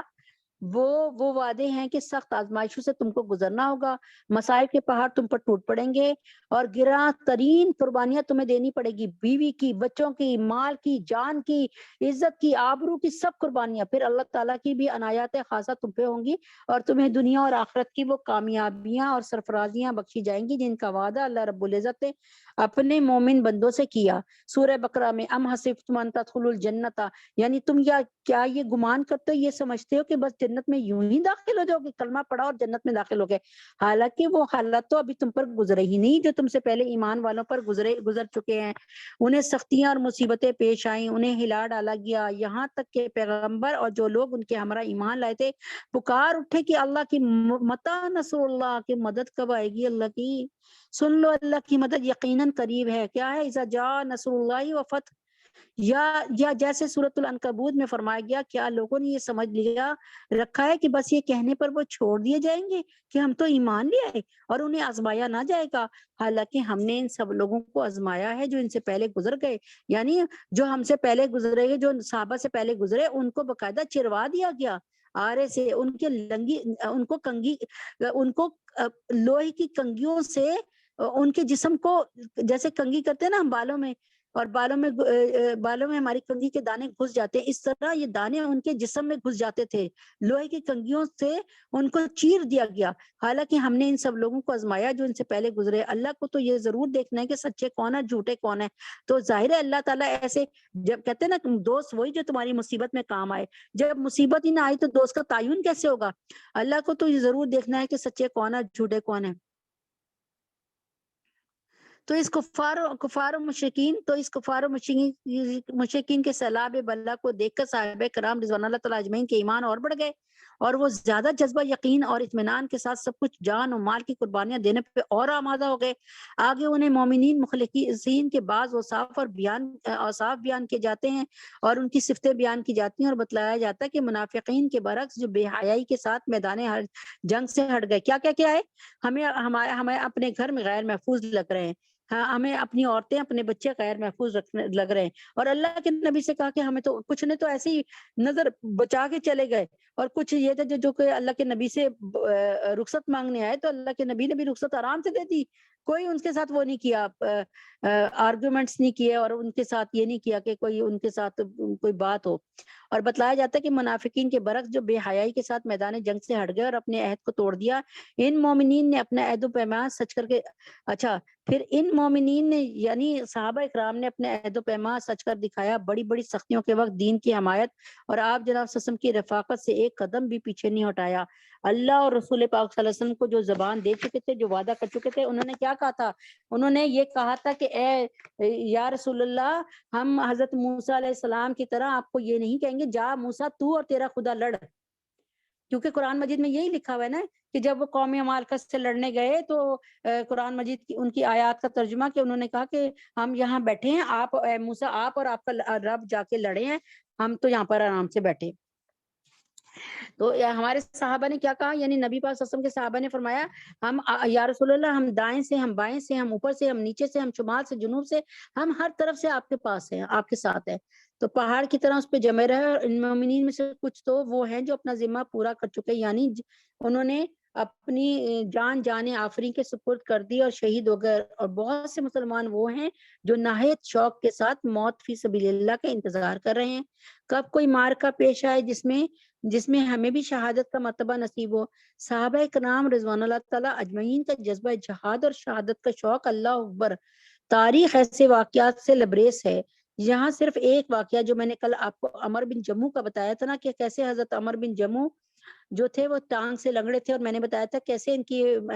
بچوں نے معاذ اور معوذ نے کس طریقے سے اللہ سے دعا کی، اور دعا کرنے کے ساتھ اسباب بھی کیے کہ ان کے جس بت کی یہ عبادت کرتے تھے اس بت کو جا کر کوڑے کے ڈھیر پہ پھینک دیا 3 دفعہ، جو میں نے پڑھا 3 دفعہ کوڑے کے ڈھیر پہ پھینکا، اور یہ 3 دفعہ جو ہے 2 دفعہ کوڑے کے ڈھیر سے اٹھا کر لائے اور اس کو نہلایا دھلایا صاف کیا خوشبو لگا کے پھر اس کی عبادت شروع کر دی عمر بن جمو نے۔ اور لیکن تیسری دفعہ جب وہاں پر ایک کتا مرا ہوا تھا تو کیا ہوا کہ اس کی گردن میں کتے کی جو دم ہے اس کی گردن میں باندھ دی، تو جب انہوں نے یہ صبح دیکھا تو انہوں نے اس کو بت کو زور سے ٹھوکر مار کے کہا تو اپنی گردن تو کتے سے چھڑوا نہ سکا، مجھے کیا چھڑوائے گا، میرے پر سے آفات کو کیا دور کرے گا، اور یہ کہہ کر وہ سچے اور پکے مسلمان ہو گئے۔ اور پھر کیا ہوا کہ جب ان کے بچے یہ لڑنے کے لیے گئے غزوہ احد پر، تو آپ کی بیوی نے کہا کہ تم یہیں پڑے رہو گے عورتوں کی طرح، تم بھی جاؤ، چنانچہ آپ لنگڑی ٹانگ کے ساتھ چلے گئے اور اللہ وہاں پر لڑتے رہے اور یہاں تک کہ جام شہادت نوش فرمایا۔ پھر جب ان کی بیوی لینے کے لیے آئیں سب کی لاشیں، کیونکہ ان کی بیوی اپنے خاوند اور اپنے بیٹے کی لاش کو لے کر دفن کرنے کے لیے مدینہ لانے لگی تو اونٹ بیٹھ گیا، ہر چند اس کو مار کر اٹھایا اور مدینہ لانے کی کوشش کی، کیونکہ انہوں نے غصے میں کہا تھا نا اللہ تعالیٰ مجھے واپس نہ لے کے آنا، ٹھیک ہے، تو انہوں نے بڑی کوشش کی کہ اونٹ کا منہ جب وہ دائیں بائیں کرتی تو وہ کبھی نہ چلتا، ہاں جب احد پہاڑ کی طرف چلاتی تو چلتا، تو مدینے لانے کی بڑی کوشش کی مگر وہ احد کی طرف کا منہ کرتا۔ ان کی بیوی نے آپ جناب صلی اللہ علیہ وسلم سے ذکر کیا، آپ جناب صلی اللہ علیہ وسلم نے فرمایا اونٹ کو یہی حکم ہے کہ عمر گھر سے چلتے ہوئے کچھ کہہ گئے تھے، انہوں نے عرض کیا قبلہ کی طرف منہ کر کے دعا کی تھی اللہم لا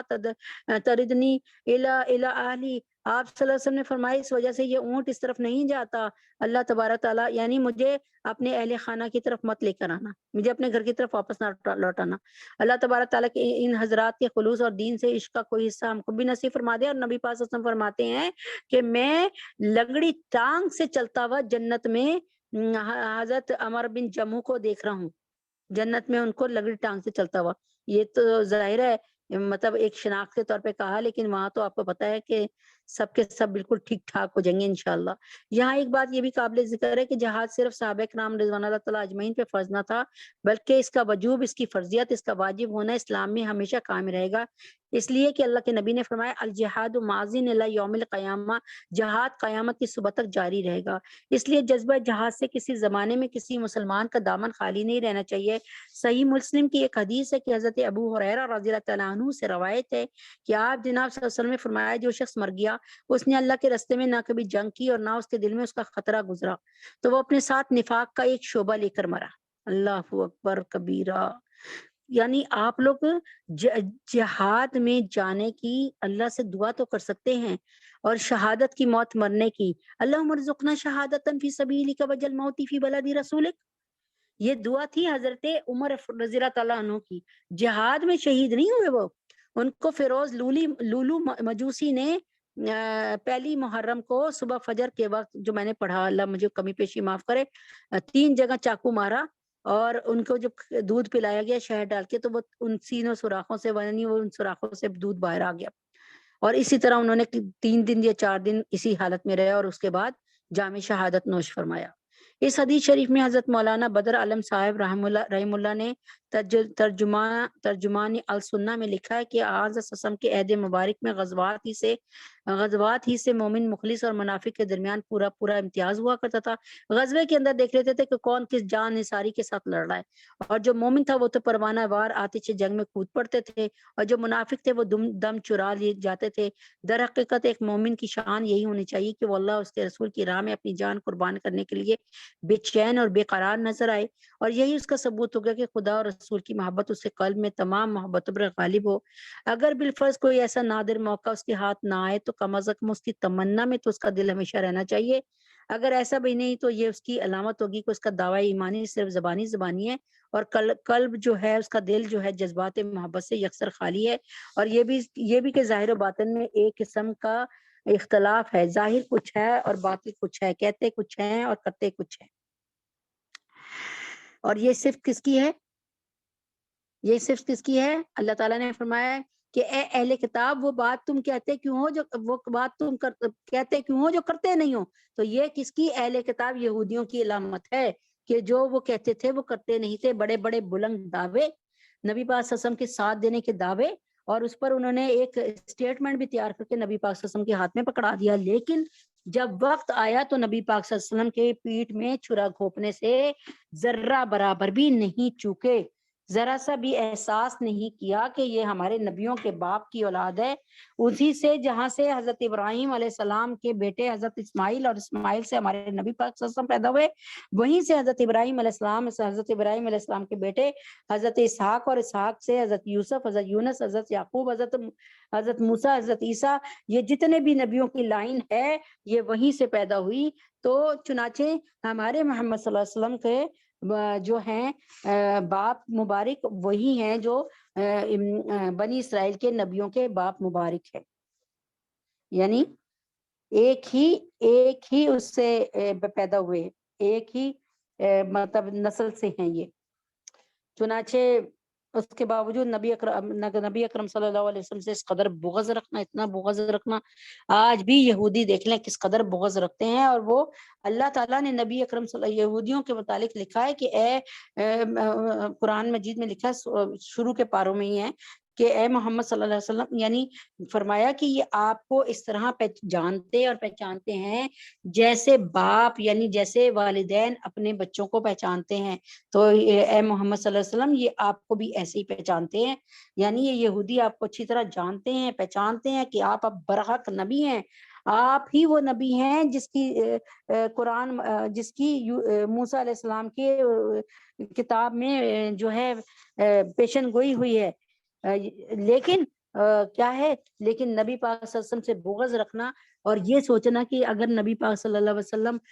سرزمین حجاز سے کیوں پیدا ہوئے؟ سارے نبی تو ادھر سے صدوم سے، کنان سے، عراق سے، شام سے، نینوا سے، مصر سے پیدا ہوئے. تو یہ نبی پاک صلی اللہ علیہ وسلم ادھر حجاز سے کہاں سے پیدا ہو گئے؟ اور یہ اگر آخری نبی کوئی ہوتا تو وہ ہمارے نبی ہوتے. عزیر کو کہتے تھے کہ عزیر جو ہے، حضرت عزیر جو ہیں وہ اللہ تعالیٰ کے بیٹے ہیں، نعوذ باللہ. اور عیسائی کہتے ہیں کہ حضرت عیسیٰ علیہ السلام جو ہیں، یہ قرآن میں لکھا ہے کہ وکالت الیہود، نہیں، عیسیٰ ابن اللہ، وہ کہتے ہیں عزیر ابن اللہ. یہ آیت ہے، پوری آیت ہے یہ. تو اللہ تبارک تعالیٰ ذہن میں پوری آیت آ جائے. اچھا، تو کہنے کا کیا مقصد ہے ان کا اللہ تعالیٰ کے نبی کے ساتھ کیا، اور یہ نبی پاک صلی اللہ علیہ وسلم سے کیوں دشمنی کرتے ہیں، مسلمانوں کو کیوں مارتے ہیں، یہ فلسطین میں جا کے مسلمانوں کو، یا ساری پالیسیاں جتنی بھی مسلمانوں کو مارنے کی بنتی ہیں نا، ان میں سارے سر فہرست یہی پالیسیاں بنا کے دیتے ہیں. ہندوؤں کو بھی یہی پالیسیاں بنا کے دیتے ہیں، اور کرسچنس کو بھی، عیسائیوں کو بھی یہی پالیسیاں بنا کے دیتے ہیں کہ مسلمانوں کو اس طرح سے درغت بناؤ اور اس طرح سے مارو. اور انہی کی پالیسیوں پہ، امریکہ کی جو پالیسیاں وہ ساری کے ساری انہی نے یہی پالیسیز بنا کے دیتے ہیں. اعوذ باللہ من الشیطان الرجیم، بسم اللہ الرحمن الرحیم.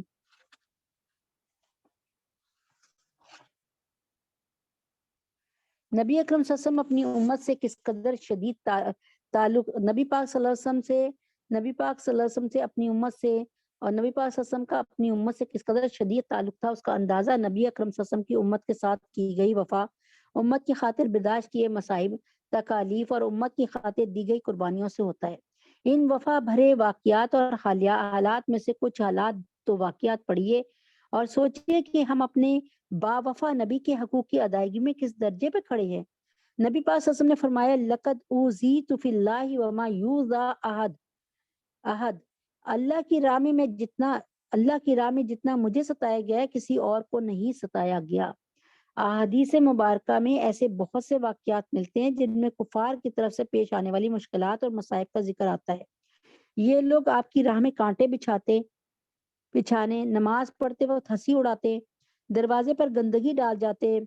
حالت نماز میں بدن مبارک پر غلاظت ڈال جاتے، گلے میں چادر ڈال کے دبا دیتے، شرعی لڑکے پیچھے لگا دیتے، قرآن کی نقل اتارتے، اللہ تعالیٰ کا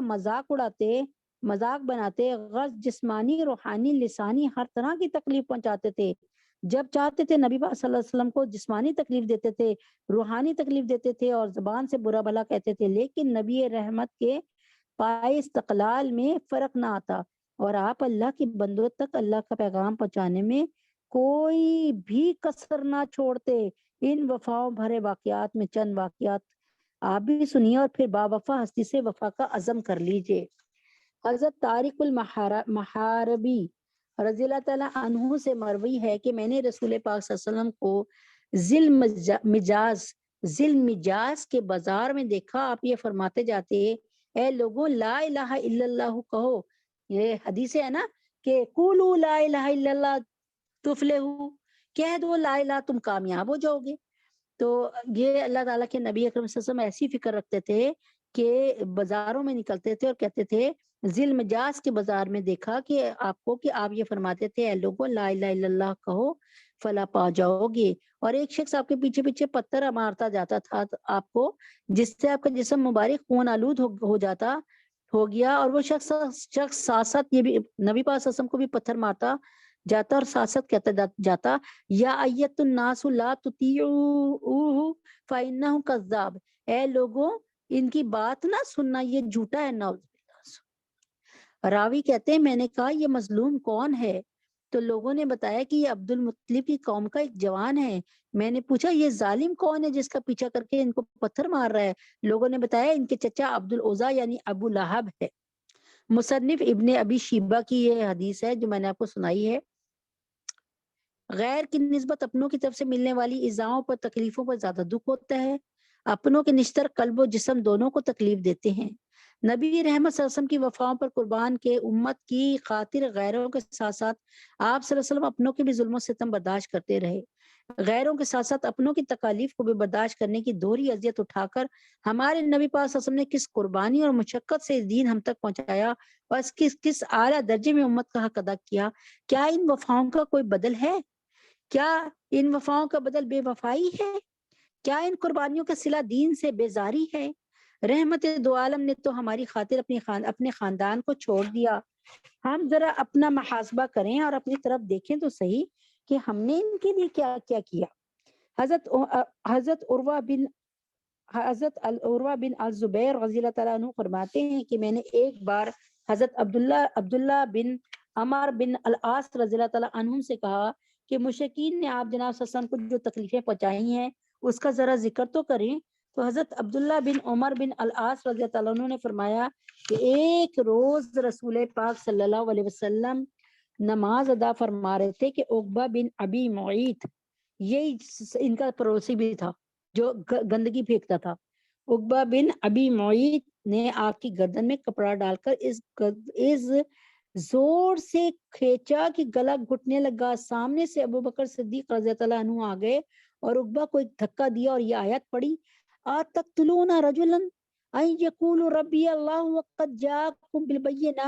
بالبینات من ربکم، کیا تم ایک مرد کو اس بات پر قتل کرتے ہو کہ کہتا ہے کہ میرا پروردگار صرف اللہ ہے اور اپنی نبوت اور رسالت کے واضح اور روشن دلائل لے کر آیا ہے؟ تمہارے پاس تمہارے رب کی طرف سے آیا ہے۔ صحیح بخاری کی حدیث نمبر صحیح بخاری 5 اور رقم ہے یعنی صفحہ ہے 3678۔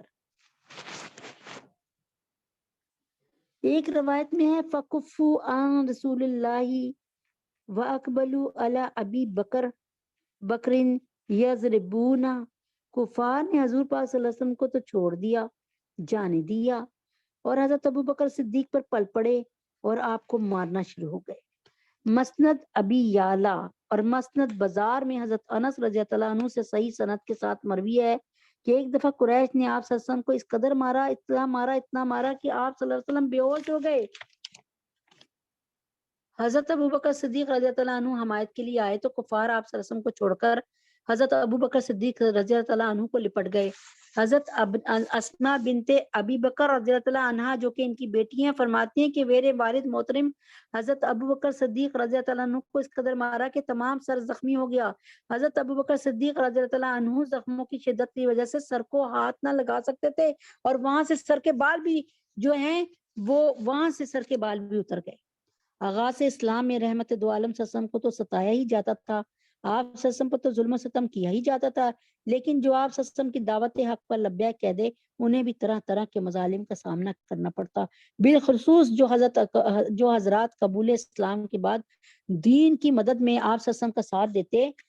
آپ کے حق میں کھڑے ہوتے، انہیں زیادہ ہی ستایا جاتا۔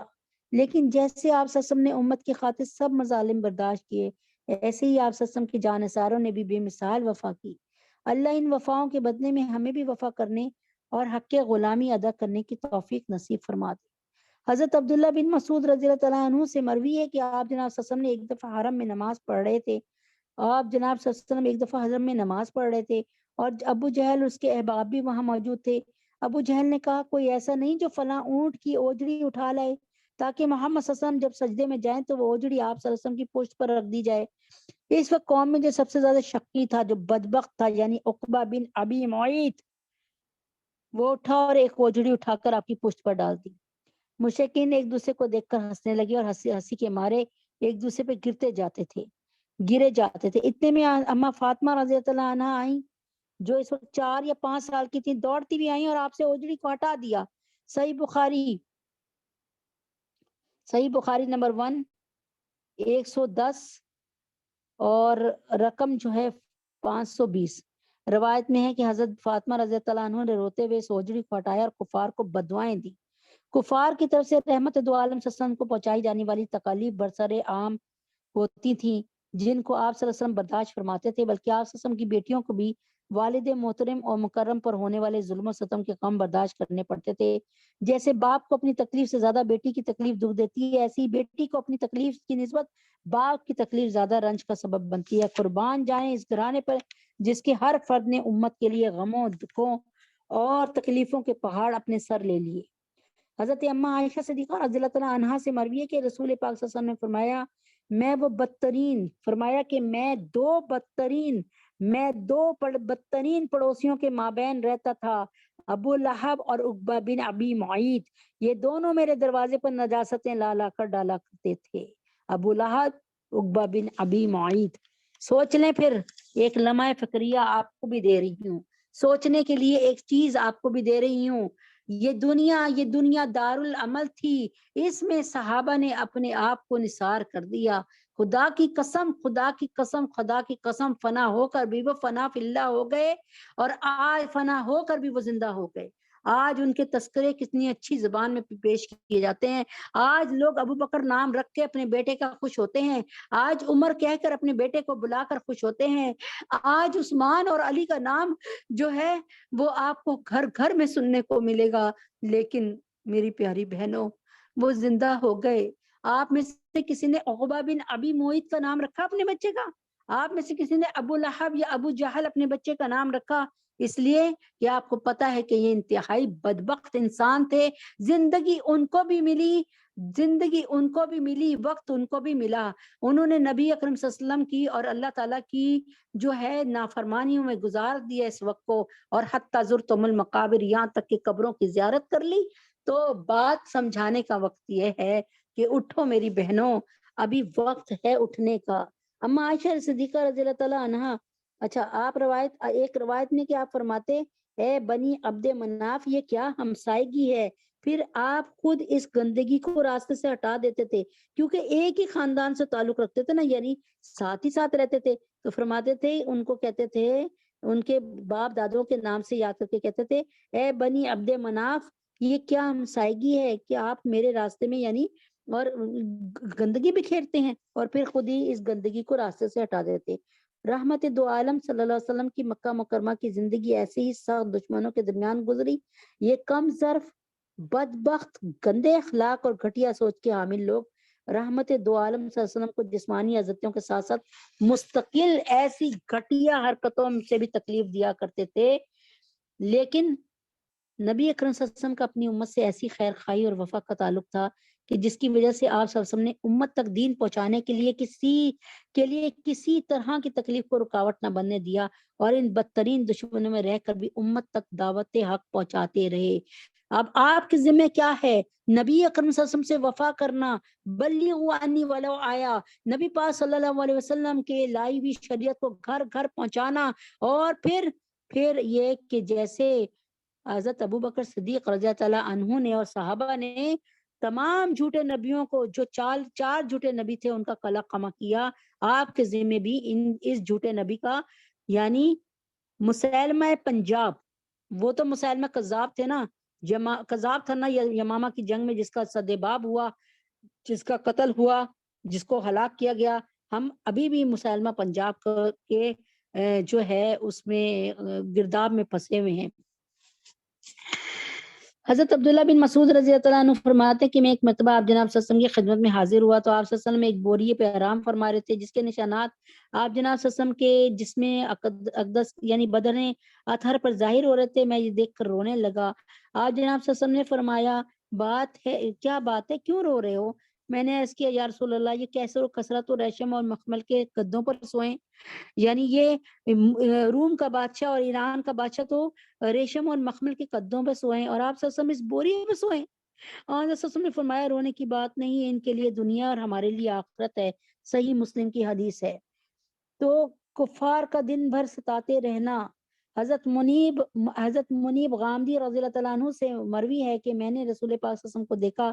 لوگوں کو یہ فرماتے تھے، اے لوگوں، لا الہ الا اللہ کہہ دو، فلاح پا جاؤ گے، مگر بعض بد نصیب تو آپ کو گالیاں دیتے تھے اور آپ پر تھوکتے تھے، اور بعض آپ پر خاک ڈالتے تھے۔ اس طرح دوپہر ہو گئی، اسی وقت ایک لڑکی پانی لے کر آئی اور آپ کے چہرے انور اور ہاتھ مبارک کو دھویا۔ میں نے دریافت کیا، یہ کون ہے؟ لوگوں نے کہا، یہ آپ صلی اللہ علیہ وسلم کی صاحبزادی زینب رضی اللہ تعالیٰ عنہا ہیں۔ ایک حدیث میں اس قدر اور زیادہ ہے کہ آپ صلی اللہ علیہ وسلم نے حضرت زینب رضی اللہ تعالیٰ عنہا سے مخاطب ہو کر فرمایا، اے میری بیٹی، تو اپنے باپ کے مغلوب اور ذلیل ہونے کا خوف مت کر کہ تیرا باپ،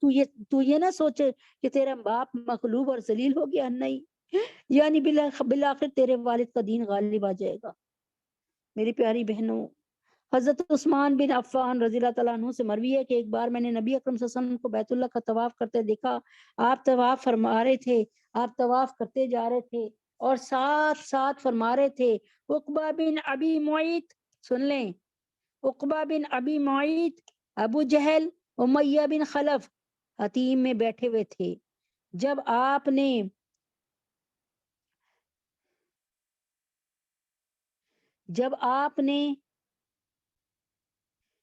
صلی اللہ علیہ وسلم نے ان کے سامنے سے آپ گزرے تو انہوں نے آپ کو اونچی آواز کے ساتھ کچھ نازیبا کلمات کہے۔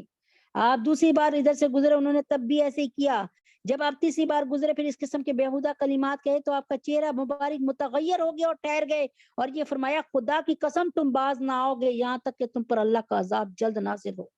حضرت عثمان غنی رضی اللہ عنہ فرماتے ہیں، اس وقت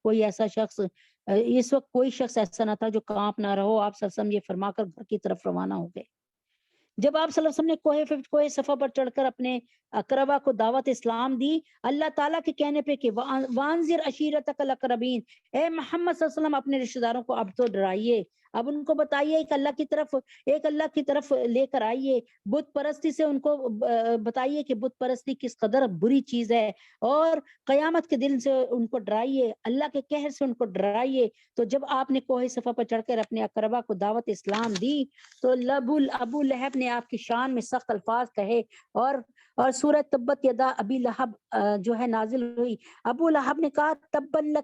لکا، تیرے دونوں ہاتھ ٹوٹ جائیں، کیونکہ اللہ کے نبی نے ایک ہاتھ اپنے منہ کے دائیں طرف اور ایک ہاتھ بائیں طرف رکھ کے زور سے بلایا تھا، یا صباحو، جلدی آ جاؤ، جلدی آ جاؤ، اہم اعلان ہے۔ تو جب وہ آیا تو اس نے کہا کہ تبن لکا، کہ تیرے دونوں ہاتھ ٹوٹ جائیں، کہ آپ نے ہمیں اس بے مقصد بات کے لیے بلایا تھا۔ ابو لہب کے دو بیٹے تھے، عتبہ اور عتیبہ۔ آپ کی دو صاحبزادیاں حضرت رقیہ اور حضرت ام کلثوم رضی اللہ تعالیٰ عنہا، ان دونوں کی نکاح میں تھیں۔ اس وقت اختلاف دین سے نکاح درست تھا، اور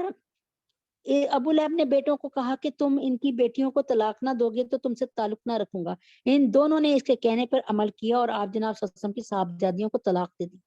ایک عزت دار باپ کے لیے اس کی معصوم 2 بیٹیوں کے گھر کا اجڑ جانا، حالانکہ ابھی ان کی رخصتی نہیں ہوئی تھی، انتہائی صدمے کا باعث ہوتا ہے۔ مضبوط سے مضبوط اعصاب بھی کمزور پڑ جاتے ہیں جب بیٹیوں کے ساتھ کبھی ایسے طلاق کے معاملے ہوتے ہیں۔ آپ صلی اللہ علیہ وسلم کو یہ صدمہ صرف اس لیے دیا گیا کہ آپ صلی اللہ علیہ وسلم انسانیت کو توحید کی طرف بلا رہے تھے۔ بھٹکتی انسانیت کو ہلاکت سے بچانے کے لیے آپ نے اپنی بیٹیوں کو کی اپنی اور اپنی زوجہ مطہرہ کی ذہنی اذیت گوارا کر لی۔ حالانکہ بیٹیوں کی خاطر تو پہاڑ جیسی مشکلات سے ٹکر لے لی جاتی ہے، لیکن یہاں بیٹیوں پر ترجیح امت کو ہے، ان تک حق پہنچانے کو ہے، ان کی ابدی نجات اور کامیابی کو ہے۔ اللہ اکبر کبیرہ۔ اب آپ دیکھ لیں کہ نبی اکرم صلی اللہ علیہ وسلم نے کیسی کیسی قربانیاں دی، دین کی حفاظت کی، اور اپنی قوم، اپنی امت کو تباہی کے گڑھے میں گرنے سے بچانے کے لیے آپ نے اپنے گھر والوں کی بھی پرواہ نہیں کی۔ اللہم صلی علی محمد وعلی آل محمد کما صلیت علی ابراہیم وعلی آل ابراہیم انک حمید مجید۔ اللہم بارک علی محمد وعلی آل محمد کما بارکت علی ابراہیم وعلی آل ابراہیم انک حمید مجید۔ ایک بات اللہ پاک نے ڈالی ہے، اس کو بیان کر دیتی ہوں۔ آپ نے دیکھا ہوگا کہ نبی پاک صلی اللہ علیہ وسلم سے پہلے بھی اور نبی پاک صلی اللہ علیہ وسلم کے بعد بھی اور آپ کے زمانے میں بھی اسلام جو کفر ہے اس کو اسلام گوارا نہیں ہوا۔ کافر خود سکون سے رہ رہے تھے، لیکن مسلمانوں کو سکون سے رہنے نہیں دیا۔ مسلمانوں کو تنگ کرنے میں کوئی دقیقہ، کوئی کسر نہیں چھوڑی۔ اور آج بھی آپ دیکھ لیں کہ آپ سمجھتے ہیں نا کہ بہت امریکہ والے اور یعنی یہ یہود، اسرائیل والے، یہ ہندو، یہ سارے کے سارے بڑے، یہ تو بہت یعنی آپ کہتے ہیں یہ تو بہت سیولائزڈ کنٹری ہیں۔ اب آپ مجھے بتائیں کہ کیسے سیولائزڈ ہیں۔ آسیہ ملون ڈاکٹر عافیہ صدیقی کو کس جرم میں انہوں نے قید کیا ہوا ہے؟ تو آپ یہ دیکھیں کہ کس جرم میں ان کو قید کیا ہوا ہے۔ ان کے دلوں میں کیسا بغض ہے۔ عراق پر انہوں نے حملہ کیا، افغانستان پہ کتنے، میرے خیال میں 25 حملے کیے ان سب نے مل کے۔ اللہ پاک نے وہاں کے لوگوں کو بہت صبر عطا فرمایا، اور وہاں کے لوگوں نے اس بات کو سمجھ لیا تھا کہ جہاد ہی افضل ہے، اسی میں خیر ہے۔ اور اللہ تعالیٰ نے پوری دنیا کو دکھا دیا کہ سب سے اس وقت جو ٹاپ آف دا لسٹ ہے ملک، اس کو اللہ تعالیٰ کے حکم سے انہوں نے شکست دے کر یہ بات ثابت کر دی کہ ارادے جن کے پختہ ہوں، نظر جن کی خدا پر ہو، طلاقم خیز موجوں سے وہ گھبرایا نہیں کرتے۔ اللہم صلی علی محمد وعلی آل محمد کما صلیت علی ابراہیم وعلی آل ابراہیم انک حمید مجید۔ اللہم بارک علی محمد وعلی آل محمد کما بارکت علی ابراہیم وعلی آل ابراہیم انک حمید مجید۔ ربنا آتنا فی الدنیا حسنۃ وفی الآخرۃ حسنۃ وقنا عذاب النار۔ ربنا ظلمنا انفسنا وان لم تغفر لنا وترحمنا لنكونن من الخاسرین۔ رب اغفر وارحم وانت خیر الراحمین۔ رب اغفر وارحم وانت خیر الراحمین۔ رب اغفر وارحم وانت خیر الراحمین۔ اللہ اکبر کبیرہ والحمد للہ کثیرہ سبحان اللہ بکرۃ واصیلہ۔ اے میرے اللہ، اے میرے پیارے اللہ، یہ آپ کا مبارک مہینہ ہے، جو ہم پہ یہ مبارک ایام ہے، جو آج جو دوسرا ہے ذی الحج کا دوسرا دن، وہ ختم ہونے کو ہے، تکمیل پانے کو ہے۔ کتنے لوگ اس محفل میں جو ہیں روزے دار بیٹھے ہوں گے۔ اے اللہ تبارک تعالی، میں آپ کو ان کے روزوں کا واسطہ دے کر سوال کرتی ہوں، ربنا لا تزغ قلوبنا بعد إذ هديتنا وهب لنا من لدنك رحمة إنك أنت الوهاب۔ اے اللہ ہمارے دلوں میں کجی نہ ڈالنا، یا اللہ ہمارے دلوں کو کبھی کفر کی طرف مت لے کر آنا۔ ہماری اولادوں کو، اللہ ہماری اولادوں کو کفر سے اتنی نفرت ہو جیسے ایک مسلمان مومن کو شراب سے نفرت ہوتی ہے، زنا سے نفرت ہوتی ہے، اللہ اس سے بھی زیادہ۔ یا اللہ تجھے تیرے نبی کا واسطہ ہم سب کے گناہوں کو معاف فرمائیے، ہم سب کی خطاؤں کو درگزر فرمائیے۔ مولا کریم آقا عظیم ہم سب پہ رحم فرما دیجئے۔ یا اللہ تبارک تعالی، ہم نے عمر کا ایک بہت بڑا حصہ گزار لیا، اللہ اب تو ہم بونس میں چل رہے ہیں۔ اے اللہ کوئی وقت بھی آ سکتا ہے جو اللہ تبارک تعالی دنیا چھوڑنی پڑ جائے۔ اللہ ہماری دنیا چھوڑنے کی کوئی تیاری نہیں ہے۔ اے اللہ ہم آپ سے کس منہ سے، اللہ آپ کی طرف کس منہ سے آئیں گے؟ یا اللہ ہمارے پاس تو گناہوں کے ڈھیر ہیں، یا اللہ ہمارا تو نامہ مال سارا کے سارا غلط ہی ہے، ہمارے نامہ مال میں کوئی نیکی نہیں ہے، اللہ ہمارے نامہ مال میں کوئی نیکی نہیں ہے۔ اے اللہ پاک ہمارے نام اعمال میں کوئی نیکی نہیں ہے، ہمارے نام اعمال گناہوں سے بھرے ہوئے ہیں، ہمارے نام اعمال غلاظتوں سے بھرے ہوئے ہیں۔ یا اللہ قدم قدم پر ہم آپ کی نافرمانی کرتے رہے اور آپ ہمارا رزق بھیجتے رہے۔ یا اللہ قدم قدم پر آپ ہمیں روٹی کپڑا گھر رہنے کو دیتے رہے، آپ کی نوازشات ختم نہیں ہوئی، لیکن اے اللہ پاک ہم پھر بھی آپ کے راستے پہ نہیں آتے۔ اللہ ہم ایک محسن کے احسان کو احسان نہیں سمجھ رہے، ہم سب کے گناہوں کو معاف فرمائیے، ہم سب کی خطاؤں کو درگزر فرمائیے۔ آقا کریم آپ نے خود ہی فرمایا، اے اللہ آپ نے خود ہی فرمایا، آپ کے نبی اکرم صلی اللہ علیہ وسلم نے ہمیں بتایا کہ اللہ تبارک تعالیٰ 9 ذی الحجہ کو سال کا ایک دن جو 9 ذی الحجہ ہے، اس دن ایسے لوگوں کو جو پکے پکے جہنمی ہیں جہنم سے نجات دیتے ہیں، اور اللہ تعالیٰ جتنی بڑی تعداد کو نجات دلاتے ہیں پورے سال اتنی بڑی تعداد کو جہنم سے نجات نہیں دیتے۔ یا اللہ 9 ذی الحجہ قریب ہے، 6 دن رہ گئے۔ اللہ اے اللہ تجھے تیرے نبی کا واسطہ اس 9 ذی الحجہ میں ہمیں تجھے راضی کرنے کی توفیق مل جائے۔ اے اللہ اس ذی الحجہ جو کہ عزت و تکریم والا تعظیم والا مہینہ ہے، یا اللہ تجھے تیرے نبی کا واسطہ ہم حضرت ابراہیم علیہ السلام کی قربانی کو یاد کریں۔ اللہ کہ انہوں نے اپنا آپ تجدیہ اپنے بیٹے کو اپنی بیوی کو کیسے ریگستان میں چھوڑ کر آ گئے، اور پھر کس طرح سے بیٹے کی قربانی کے لیے تیار ہو گئے، اور بیٹے کی قربانی پوری طرح سے تیاری کے ساتھ دینے کے لیے تیار ہو گئے۔ اے اللہ آپ نے ہمیں اللہ تبارک تعالیٰ آپ ہمیں ان کے نقش قدم پہ چلا دیجئے۔ اللہ ہم سے تو نہیں چلا جاتا، اللہ ہم تو بہت بے بس ہیں، ہم تو بڑی گندی، یا اللہ ہماری تو سوچیں بھی گندی ہیں، ہماری تو ہمتیں بھی گندی ہیں۔ یا اللہ ہم کم ہمت لوگ ہیں، ہمارے گناہوں کو معاف فرمائیے، ہماری خطاؤں کو درگزر فرمائیے۔ یا اللہ جز اللہ عنا محمد ما هو آلہ، جز اللہ عنا محمد ما هو آلہ، جز اللہ عنا محمد ما هو آلہ۔ یا اللہ تمام بیماروں کو صحت کاملہ عاجلہ مستمرہ عطا فرما دیجئے۔ یا اللہ ہمارے تمام عالم دین، اللہ ہمارے عالم ہند، عالم پاکستان، علماء اکرام، یا اللہ مولانا فضل الرحیم صاحب، مفتی حسن صاحب، مولانا تقی عثمانی صاحب، یا اللہ جتنے بھی ہمارے اکابرین ہیں ان کو اپنی، اور پیر ذوالفقار نقشبندی صاحب ہمارے حضرت جی، اللہ ان کو صحت کاملہ عاجلہ مستمرہ عطا فرمائیے، دائمہ نافع عطا فرمائیے۔ یا اللہ پاکستان کے اور ہندوستان کے علماء اسلام کو، دنیا بھر کے علماء اسلام کو اپنی پناہ خاص میں رکھیے، ان کی جان مال عزت و آبرو کی حفاظت فرمائیے۔ یا اللہ جو عبدالشکور صاحب کو جو ہے ایکسیڈنٹلی رمضان کے آخری عشرے میں جن کا انتقال ہوا، ان کی بخشش کے سامان فرمائیے۔ یا اللہ انہوں نے بہت اچھے قانون پاس کروائے تھے، یا اللہ ہمارے گناہوں کو معاف فرما دیجئے، ان کی بخشش فرما دیجئے، ہم سب کے گناہوں کو معاف فرمائیے، ہم سب کی خطاؤں کو درگزر فرمائیے۔ یا اللہ حج کی آمد ہے، اللہ تبارک تعالیٰ 2 دن میں 1 دن میں حاجی جا کے عرفہ کے میدان میں قیام کر لیں گے۔ اے اللہ تبارک تعالیٰ، اللہ ان حاجیوں کا حج قبول فرمائیے، ہمیں بھی حج کی توفیق عطا فرمائیے، ہمیں بھی اپنا گھر دکھائیے، ہمیں بھی اپنے در پہ بلائیے۔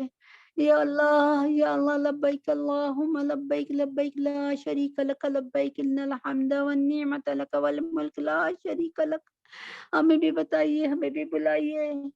ہمیں بھی ہمت دے دیجئے۔ یا اللہ اس وقت جتنے بھی آپ کے سامنے بیٹھے ہوئے ہیں، سارے ہاتھ جوڑ کر بیٹھے ہوئے ہیں، یا اللہ سب کے گھروں کے حالات ٹھیک کر دیجئے، سب کے گھروں میں امن قائم کر دیجئے، جن کے گھروں میں جوان بچیاں یا جو جوان بچیاں یا سن رہی ہیں، ان سب کی امت محمد صلی اللہ علیہ وسلم کی ہر بچی اور بچے سمیت جو نکاح کے قابل ہو چکے ہیں، اللہ تبارک تعالیٰ حفصہ فاطمہ کو، اور اللہ سدرہ سبحانہ اور ام حبیبہ، یا اللہ سائمہ اس کی بہن کے لیے، اللہ فیفا بینش کے لیے بہترین بر کھولتے دیجئے، فریہ کا اللہ تعالیٰ بہت ہی بہترین در عطا فرما دیجئے۔ یا اللہ انتخاب آپ ہی کر دیجئے، اللہ ان لوگوں کو بھیجے جو آپ نے ہماری بچیوں کے لیے نیک نصیب بنا کے بھیجے ہیں، اللہ ہر کسی کو نہ بھیجے، اللہ اس سے بڑی اذیت ہوتی ہے، ہمارے گناہوں کو معاف فرمائیے، ہمارے خطاؤں کو درگزر فرمائیے، مکار اور فراڈ لوگوں سے بچائیے، ان کا انتخاب آپ خود کر دیجئے، ہم انتخاب کرنے کے لائق نہیں ہیں، ہم تو قدم قدم پر آپ سے پوچھتے ہیں، اللہ آپ کو پسند ہے تو آ جائے، نہیں پسند تو نہ آئے، اللہ تبارک تعالیٰ آگے بڑھ کر انتخاب فرمائیے، اس مشکلوں کو دور فرمائیے، کئی بہنیں بہت پریشان ہیں میرے اللہ، جو بے گھر ہیں ان کو گھر عطا فرمائیے، اس سودی نظام میں ان کو برکت والا اور رحمت والا حلال رزق والا گھر عطا فرمائیے، جن کے پاس روزگار نہیں ہے ان کو بہترین روزگار عطا فرمائیے، یا اللہ جن کی جو بے اولاد ہیں ان کو نیک نرینہ اولاد عطا فرمائیے، یا اللہ اپنے حبیب پاک صلی اللہ علیہ وسلم کے طفیل میں کوکب کو، شازیہ کو صحت کاملہ عاجلہ، فیصل کو صحت کاملہ عاجلہ مستمرہ عطا فرمائیے، یا اللہ، یا اللہ جو بے اولاد ہیں، عائشہ ہے، سونیا ہے، یا اللہ رقیہ باجی جان ہے، اللہ بہت سے بے اولاد ہیں، یا اللہ ان کو سب کو نیک نرینہ اولاد عطا فرما دیجئے، ہم سب کے گناہوں کو معاف فرمائیے، ہم سب کے خطاؤں کو درگزر فرمائیے، یا اللہ حاجیوں کے حج کو قبول فرمائیے، ہماری ٹوٹی پوٹی عبادتوں کو قبول فرمائیے، ہماری 2 بہنیں ہیں جن کے میاں اس وقت بہت پریشان ہیں، اللہ ان کے میاں جو ہیں ان کی جو پریشانی کو دور فرما دیجئے، یا اللہ عیشا کو، عبداللہ کو صحت کاملہ عاجلہ مستمرہ عطا فرما دیجئے، یا اللہ ندیم بھائی کو صحت کاملہ عاجلہ مستمرہ عطا فرما دیجئے، اللہ ہم سب کے گناہوں کو معاف فرما دیجئے، ہم سب کی خطاؤں کو درگزر فرما دیجئے، یا اللہ بوسنیا میں، چیچنیا میں، صومالی میں، برما میں، شام میں، سیریا میں، عراق میں، افغانستان میں، کشمیر میں، فلسطین میں، جہاں جہاں مسلمان ہیں، مشرقی ترکستان، انڈیا، چائنا میں، اللہ ان کی جسموں کی، ان کی جانوں کی، ان کی مالوں کی، ان کی عزتوں کی، ان کی آبروؤں کی، ان کی بیٹیوں کی عزتوں کی، آبروؤں کی، جان مال کی حفاظت فرما دیجئے، اے اللہ تجھے تیرے نبی کا واسطہ، یا اللہ تجھے تیرے نبی کا واسطہ ان ظالموں کے ظلم کو ختم کر دیجئے، جن لوگوں نے زبردستی لوگوں کے پلاٹوں پہ، لوگوں کے پلازوں پہ قبضہ کیا ہوا ہے، اور لوگوں کے گھروں پہ، لوگوں کی جائیداد پہ قبضہ کیا ہوا ہے، اللہ ان کی قسمت میں ہدایت ہے تو ہدایت دے دیجئے، ورنہ چن چن کر دفعہ دور کر دیجئے، ہمیں کوئی نیک حکمران عطا فرما دیجئے، پاکستان کو اسلام کا قلعہ بنا دیجئے، پاکستان میں کالا باغ ڈیم کا قیام فرما دیجئے، پاکستان کے تمام قرض اتار دیجئے، پاکستان میں اللہ